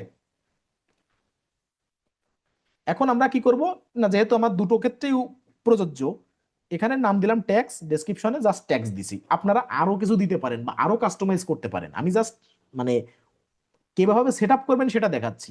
এবার ট্যাক্স এজেন্সি HMRC, যেহেতু ইউকে, এটা ছাড়া আর কোনো এজেন্সি হবেও না। এবার সেলসে, সেলসে কত পার্সেন্ট? এটা 10%। এখন সেলস ট্যাক্স মানে কি? সেলস ট্যাক্স মানে কি?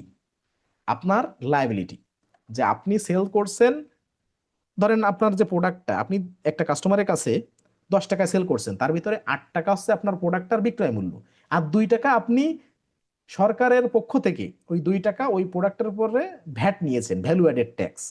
তার মানে আপনি প্রোডাক্টটার দাম 8 টাকা, সাথে 2 টাকা ভ্যালু অ্যাডেড ট্যাক্স যুক্ত ছিল, আপনি 10 টাকা নিয়েছেন।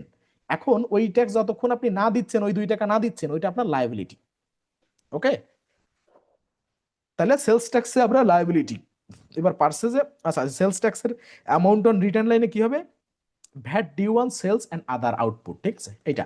এরপরে show net amount on return line কি হবে, net value of sales. Okay, এটা দিলাম। এরপরে পার্সেস ট্যাক্সে এনে দিচ্ছি 8%। কোনটা, এখান থেকে দেখে দিচ্ছি, কিন্তু এই যে ট্যাক্স নাম একই, একটা 8 একটা 10, 10টা হচ্ছে সেলসে, পার্সেসে 8। ঠিক আছে, তাহলে এটা দিলাম 8%। এবার পার্সেস ট্যাক্স কি, এটা এক্সপেন্স, আপনি পার্সেস করতেছেন সেক্ষেত্রে আপনি ট্যাক্স দিচ্ছেন, এটা এক্সপেন্স। আর এখানে show net amount on return line, net value of purchase আপনি এটা দিলেন, যে মোট মানে যে পার্সেস করছেন যা তার উপরে নেট ভ্যালুর উপরে ট্যাক্স। ওকে, তাহলে আমরা একটা ট্যাক্স সেট আপ করছি, এটা সেভ দিলাম। সেভ দিলে আমাদের একটা ট্যাক্স সেট আপ হলো। ঠিক আছে, একটা ট্যাক্স যখন সেট আপ হয়ে গেল, সেক্ষেত্রে আমাদের করণীয় কি, আচ্ছা এখানে এটা একটু সরে যাচ্ছে। ওকে, এখন এগুলো আমরা রেট পরে দেখি, সমস্যা নেই। এবার আবার ট্যাক্স অ্যাডে, আবার ট্যাক্স রেটে যাব, রেট পরে দেখে এইখানে স্ট্যান্ডার্ড রেটেড ট্যাক্স, এই দেখেন একই নাম, স্ট্যান্ডার্ড রেটেড ট্যাক্স সেলসে 15%, আবার স্ট্যান্ডার্ড রেটেড ট্যাক্স পার্সেসে 10%। তাহলে আমরা এটাও সেভ করব, মানে একই ট্যাক্স কিন্তু সেলস পার্সেসে রেটে ইম্প্যাক্ট, নাম একই। ঠিক আছে, সেলসে দিলাম এখানে 15, এটা কি আমার লাইবিলিটি। এবার এখানে কি দিলাম, VAT due on sales and other, এখানে দিয়ে দিলাম নেট ভ্যালু অফ সেলস। এবার পার্সেসে ক্লিক করলাম, পার্সেসে কত, 10, একই ভ্যাট, নেম একই, কিন্তু পার্সেসের ক্ষেত্রে এটা এক্সপেন্স এবং 10%, এটাও net value of purchase, same. বাকি কি আছে, ভিডিএস ট্যাক্স, এই যে এখানে ভিডিএস ট্যাক্স। ঠিক আছে, মানে ভিডিএস টিডিএস এইগুলো, তাই এখানে ভিডিএস ট্যাক্স আখেরি বোঝানোর সুবিধাটা আপনার এখানে রাখা হয়েছে ভিডিএস। ধরেন এখানে শুধু ভিডিএস ও নাম দিতে পারেন, আমি ভিডিএস এর সাথে ট্যাক্সটা যোগ করছি, এইখানে 20% আর এখানে 15%। তাহলে আমি এখানে দিচ্ছি আপনার নাম, এখানে আপনি রিনেম করে আপনার মতো করে করবেন, যে ক্লায়েন্ট যা দিবে তাই করবেন। আমার এখানে জাস্ট রাখা আপনার মতো করে, আপনি প্রতিষ্ঠান ভেদে, দেশের পরিগণ্ডি ভেদে, ওয়ার্ল্ডের কোন দেশের সাথে কাজ করতেছেন সেই ক্লায়েন্টের ডাটা অনুযায়ী আপনি কাজ করবেন। দিলাম, দিয়ে সেলস ক্লিক করলাম, সেলস রেটে এখানে দিব 20%। আর একটা কথা বলি, এইখানে যা set up, making tax digital প্রথমে যেটা চালু করলাম তার জন্য তো একরকমের সেট আপ, কিন্তু বাংলাদেশ লোকেশনে কিন্তু এরকম মেকিং ট্যাক্স ডিজিটাল বা এরকম হবজব নাই, জাস্ট এরকম ব্ল্যাঙ্ক ব্ল্যাঙ্ক আছে। আপনি আপনার মতো এখানে ফ্রিকোয়েন্সি কবে, মানে আপনার ট্যাক্স মানে কাউন্ট করার প্রথম মাস কবে, এবং ফ্রিকোয়েন্সি দেওয়ার ফ্রিকোয়েন্সি কবে, ক্যাশ বেসিস না স্ট্যান্ডার্ড বা অ্যাক্রুয়াল বেসিস, এইরকম দেওয়া। তা আপনারা কি মনে করেন, এনবিআর এর স্ট্যান্ডার্ড অনুযায়ী কি কুইক বুকসের ট্যাক্সের ফিচারটা কি বানানো? আপনারা একটু মেসেজ করবেন, এখন চ্যাটে একটু মেসেজ করবেন প্রত্যেকে, যার যার জানার পরিধি যতটুকু, তার ভিতর থেকে আমাকে একটু জানান যে এনবিআর এর, বাংলাদেশের প্রেক্ষাপটে এনবিআর এর প্রসিডিউর মেনে কি কুইক বুকসের এখানে সেই ইন্টারফেসটা সেট আপ করা আছে, যে আমরা চাইলে বাংলাদেশ লোকেশনের জন্য সফটওয়্যার কোনো প্রতিষ্ঠান ইনস্টল করলে সেক্ষেত্রে এনবিআর এর প্রসিডিউর মেনটেন করে কি আমাদের ট্যাক্সের সেট আপটা করা সম্ভব যে কোনো প্রতিষ্ঠানে? সেটা একটু মেসেজে জুমে একটু লিখে দেন যে সব ঠিকঠাক আছে কিনা। কারণ ওরা এনবিআর থেকে অনেকটা মানে এটা রেস্ট্রিকশন করে যে সফটওয়্যার এনবিআর এর প্রসিডিউর মেনে, এনবিআর এর ট্যাক্স ল বা ট্যাক্স মানে ইমপ্লিমেন্ট করা যায় এরকম কিছু মেনে কিন্তু software feature functionality set up করতে হয়। এটা কিন্তু একটা রেস্ট্রিকশন এক প্রকার। ঠিক আছে, রিকোয়ারমেন্ট এই ফিল আপ করে কিন্তু অ্যাকাউন্টিং সফটওয়্যার গুলো আসে। ঠিক আছে, যদি আপনাদের মনে হয় যে না ঠিক আছে এনবিআর এর প্রসিডিউর মেনে এটা করা আছে, তাহলে যদি মানে সেটা যদি আমাকে একটু জানানো পসিবল হয় একটু মেসেজ করে জানান, চ্যাটে লেখেন। আচ্ছা, এবার হচ্ছে সেলস ট্যাক্স ভিডিএস হচ্ছে 20%, আর এখানে একটা লায়াবিলিটি, এটা যাবে হচ্ছে ভ্যাট ডিউ অন সেলস, আর এখানে আছে নেট ভ্যালু অফ সেলস। এবার পার্সেসে যাবে 15% ভিডিএস, এটা যাবে হচ্ছে এক্সপেন্স, আর এখানে দেবো নেট অফ পার্সেস। তাহলে 15 আর 20 ঠিক আছে কিনা, হ্যাঁ ঠিক আছে। এরপরে আছে কি, জিরো রেটেড ট্যাক্স, ও না এই একটা আছে ট্যাক্স অবলিক ভ্যাট। এখন আমি এখানে নাম যা দিয়েছি আপনার যে এটাই নাম দিবেন ব্যাপারটা এরকম না, আপনারা আপনাদের মতো নাম দিতে পারেন। ঠিক আছে, এবার অ্যাড করব, এখনো পর্যন্ত ট্যাক্স রেট অর্থাৎ সেলস পার্সেস সম্পর্কিত যত ট্যাক্স সব এখান থেকে অ্যাড করব। তো এটা নাম দিয়েছি ট্যাক্স অবলিক ভ্যাট সেলস দিলাম। মানে এটা আবার নাম দেখে কেউ অন্যভাবে নেয়ার কিছু নাই, এখানে উদাহরণস্বরূপ রাখা হয়েছে, আপনি আপনার মতো পার্সেন্টেজ করে রিনেম করে অবশ্যই নিবেন বা নিতে পারেন। এখানে ট্যাক্স অবলিক ভ্যাট 12%, আর এখানে পার্সেসের ক্ষেত্রে 6%। এখানে 12 লাইবিলিটি ডিউ, এখানে সেলস, এখানে হচ্ছে 6%, 6, এটা expense. Net value of purchases. Okay, সবকিছু ঠিক আছে। এইবারেরটা কি জিরো রেটেড ট্যাক্স। এটা কি করবেন, এইটা আপনি এই সেলস পার্সেসের থেকেও অ্যাড করতে পারেন, আবার কাস্টমাইজ ট্যাক্স। এখন দেখেন ট্যাক্স রেট যখন সেট আপ করবেন কি বলতেছে, add another tax rate for VAT such as local tax not already included. মানে আপনার সেলস পার্সেসের সাথে সম্পর্কিত যে মানে ট্যাক্স গুলো সেগুলো আপনি এখান থেকে করবেন। এরপরে গ্রুপ রেট কি, combine multiple taxes and make applying them to your transaction easier. All taxes you include are calculated and charged at once, but we track them separately for you. মানে একবারই চার্জ করবে group tax, কিন্তু আমরা separately আপনার জন্য মানে আলাদা করে এটা ক্যালকুলেট করব। আর কাস্টম ট্যাক্স কি, add a tax agency and a tax percentage such as an environmental levy hotel or petrol tax, মানে কাস্টমাইজ যে ট্যাক্স গুলো। ঠিক আছে, তা আমরা এখনো ট্যাক্স রেটে জিরো রেটেড ট্যাক্সটাও আমি এখান থেকে অ্যাড করব। জিরো রেটেড ট্যাক্স সেলসের ক্ষেত্রে সেলস পার্সেন্ট জিরো, লায়াবিলিটি ঠিক আছে, এখানে ডিউ অন সেলস, এটা নেট ভ্যালু অফ সেলস। পার্সেজে কি করব, পার্সেজের ক্ষেত্রেও জিরো। ঠিক আছে, এটা এক্সপেন্স, এখানে নেট ভ্যালু অফ সেলস, এটা দিয়ে দিলাম। এইবার যেটা, এবার কি ট্যাক্স এক্সামটেড, এটা হবে কাস্টম ট্যাক্স। পার্সেন্ট জিরো হবে, কিন্তু এই যে ট্যাক্স এক্সামটেড, এটা কি করব, অ্যাড ট্যাক্সে যাব, এটা কাস্টম ট্যাক্সে যাব। এই এক্সামটেডটা সেট করব কাস্টম ট্যাক্সে। এখানে দেখেন ট্যাক্স নেম কি হবে, ট্যাক্স এক্সামটেড হবে। ডেসক্রিপশনেও দিলাম ধরেন ট্যাক্স এক্সামটেড। এইখানে ট্যাক্স এজেন্সি কি হবে, ট্যাক্স এক্সামটেড এজেন্সি। এটা দিলেন যে না, এটা যেহেতু ট্যাক্স এক্সামটেড, এটা আর এই সামে আরসি দিলাম না। ঠিক আছে, এখানে ট্যাক্স এক্সামটেড এজেন্সি, অর্থাৎ এটা সম্পূর্ণ এক্সামট করার ট্যাক্স। ঠিক আছে, এখন এটা দিলাম। এবার এবার 9 ডিজিটের যেটা, এটা দিয়ে দিলাম। আবার রেজিস্ট্রেশন নাম্বার দিতে হবে, যেহেতু কাস্টমাইজ ট্যাক্স সেট আপ করতে গেলে আবার নতুন করে ট্যাক্স সেট আপ করতে হবে, এতটুকু। এরপরে ফ্রিকোয়েন্সি কি হবে, oh sorry, start start current period January, আর ফ্রিকোয়েন্সি কোয়ার্টারলি। এরপরে reporting method standard. This tax is collection on sales, এটা কি সেলস থেকে কালেকশন করা হয়? হ্যাঁ। এটা রেট কত, 0%। This tax is collection on purchase, হ্যাঁ পার্সেসের থেকেও কালেকশন করা হয়, এটা 0%। এবং পার্সেস ট্যাক্স ইজ রিক্লেইমেবল, এটা ভবিষ্যতে পার্সেস ট্যাক্সটা রিক্লেম করতে পারবেন। ঠিক আছে, বা এটা রিক্লেম করা যাবে, সেই জন্য আমরা এটা টিকমার্ক দিয়ে রাখলাম। এই কিন্তু ট্যাক্স এক্সামটেড সেটা হয়ে গেল সেলসের ক্ষেত্রে, পার্সেসের ক্ষেত্রে, উভয় ক্ষেত্রে। তাহলে এটা কিন্তু আমার কাস্টমাইজ ট্যাক্স হয়ে গেল সেট আপ করা, অর্থাৎ এক্সামটেডও সেট আপ করা হয়ে গেল। এখন আমার বাকি থাকলো কি, গ্রুপ ট্যাক্স। গ্রুপ ট্যাক্স কত, সেলস এর ক্ষেত্রে দেখেন গ্রুপ ট্যাক্সে কিন্তু শুধু একটা নাম দিলে হবে না, যে শুধু গ্রুপ ট্যাক্স না, গ্রুপ ট্যাক্স সাথে ব্র্যাকেটে সেলস, এইটা সম্পূর্ণ নাম দিতে হবে। আবার গ্রুপ ট্যাক্স পার্সেস, এইটারও সম্পূর্ণ আলাদা নাম দিতে হবে, এবং এক একটা করে সেট আপ করতে হবে। এখন গ্রুপ ট্যাক্স তো অবশ্যই 2 বা ততোধিক ট্যাক্সের সংমিশ্রণে তৈরি হয়। এখন এখানে সেলস এর ক্ষেত্রে গ্রুপ ট্যাক্স যেটা, এই যে গ্রুপ ট্যাক্স সেলস, এটা যে আমরা কপি করলাম, এটার নামটা দিব কোন ক্ষেত্রে, আমার এই 25% হবে। তা ধরেন এই 10% ট্যাক্স একটা, আর স্ট্যান্ডার্ড রেটেড ট্যাক্স একটা, 10 আর 5 15%, সরি 15 আর হচ্ছে 10 25%। এখন এই ক্ষেত্রে আমার ওইখান থেকে আইডেন্টিফাই করতে হবে আমার স্ট্যান্ডার্ড রেটেড ট্যাক্স সেলসের ক্ষেত্রে কোনটা, কেননা স্ট্যান্ডার্ড রেটেড ট্যাক্স পার্সেজেও একটা আছে, আবার ট্যাক্স 10% একটা আছে সেলসে, আর পার্সেজে একটা আছে 8%। তার মানে স্ট্যান্ডার্ড রেটেড ট্যাক্স 15% যেটা সেলসের ক্ষেত্রে, আর অনলি ট্যাক্স 10% যেটা সেলসের ক্ষেত্রে, এই দুটো মিলায়ে, দুটো সেলস ট্যাক্স মিলায়ে গ্রুপ ট্যাক্স সেলস এই 15 আর 10 25% হবে। এই জন্য আমার এখান থেকে আইডেন্টিফাই করতে হবে, এই জন্য তার কোন দুটো মিলায়ে হবে এই ট্যাক্সটা, সেটাও আমার দেখে সুন্দর করে দেখে যাইতে হবে, যাতে করে ওখান থেকে আমি আইডেন্টিফাই সহজে করতে পারি। চলেন আমরা গ্রুপ ট্যাক্স সেলস এটা কপি করে নিয়ে যাই, এবং এই দুটোকে আমরা এখান থেকে আইডেন্টিফাই করে বের করব। অ্যাড ট্যাক্সে যাব, গ্রুপ রেটে যাব, গ্রুপ টেট নেম দিব গ্রুপ ট্যাক্স সেলস। শুধু গ্রুপ ট্যাক্স নাম দিব না, কারণ সেলস পার্সেস দুটো কিন্তু আলাদা। এতক্ষণ তো একসাথে সেট আপ করছি, যে একটা সেট আপ করলে বাকি দুইটাও, মানে একসাথে দুটোই সেট আপ করা গেছে সেলস পার্সেস।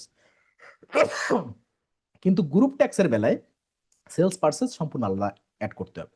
দিলাম, এইবার দেখেন ট্যাক্স রেট, এখানে সেলস পার্সেস উভয় ট্যাক্স আছে, উভয় ট্যাক্স। আবার কিছু কিছু ডিফল্টে কিছু ট্যাক্স রেট আছে, দেখেন এই যে সেইগুলা বিভিন্ন নামে আছে। ঠিক আছে, ওই লোকেশনের আরো ওই নামে বিভিন্ন ট্যাক্স আছে।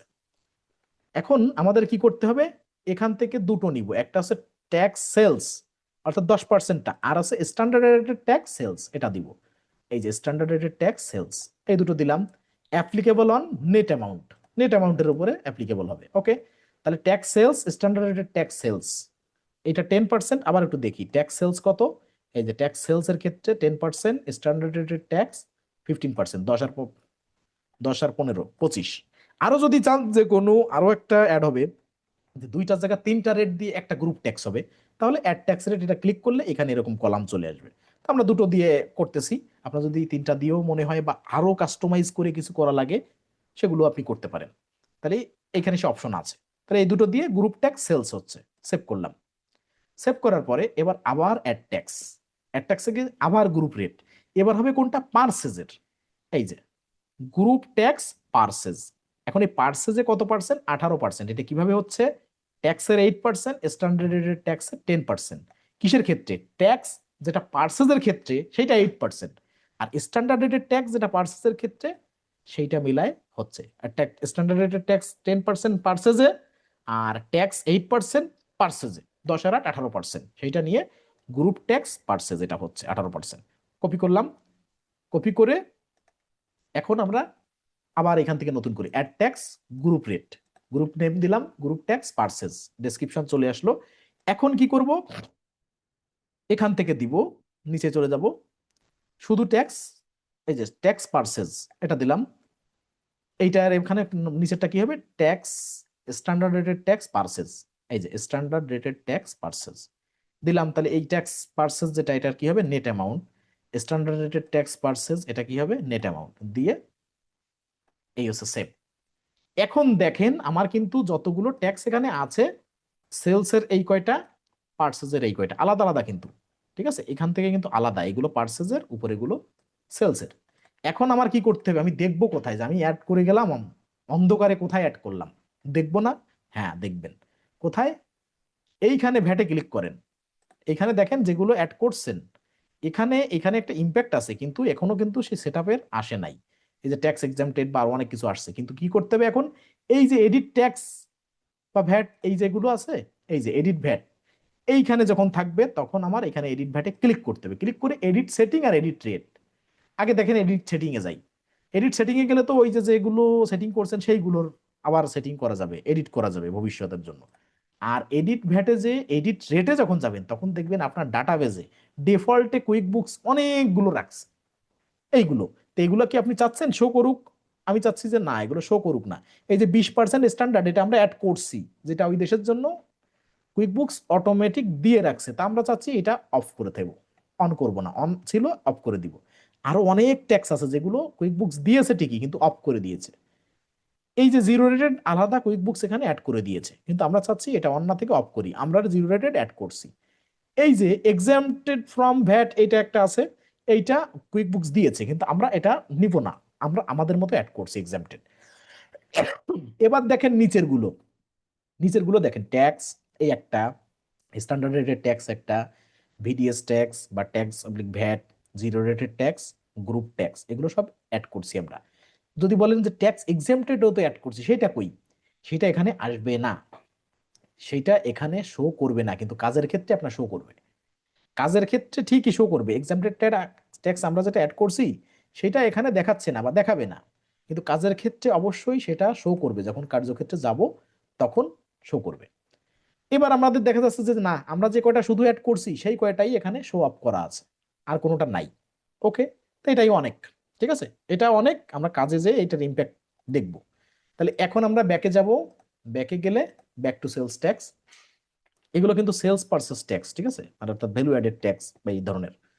এখানে আমরা এক্সট্রা অর্ডিনারি কোনো ট্যাক্সের কাজ করিনি। আর এখানে আছে যে প্রিপেয়ার রিটার্ন, এই যে রিটার্ন প্রিপেয়ার করার জন্য এখানে একটা ডেট রেঞ্জ ধরেন 1/1/25 থেকে 3/1/31।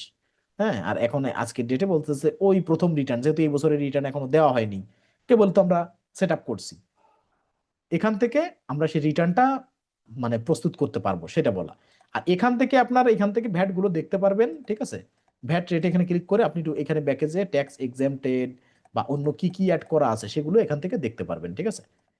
এই ছিল আমাদের আজকের ভ্যাট ট্যাক্স সেটআপ। আমরা যখন এখন সব কোম্পানি সেটআপ করে নিচ্ছি, আমরা সামনে যাতে করে কাজ করতে গেলে আমাদের কাজ সহজ হয়, এখন শুধু কোম্পানি সেটআপ পর্ব চলতেছে, ঠিক আছে। একের পর এক আমরা সেটআপ করে যাচ্ছি, যখন এগুলো অ্যাপ্লাই করব তখন এটার ইম্প্যাক্ট গুলো দেখতে পারবেন। আজকে ক্লাসটা এই পর্যন্ত ছিল, বেস্ট অফ লাক।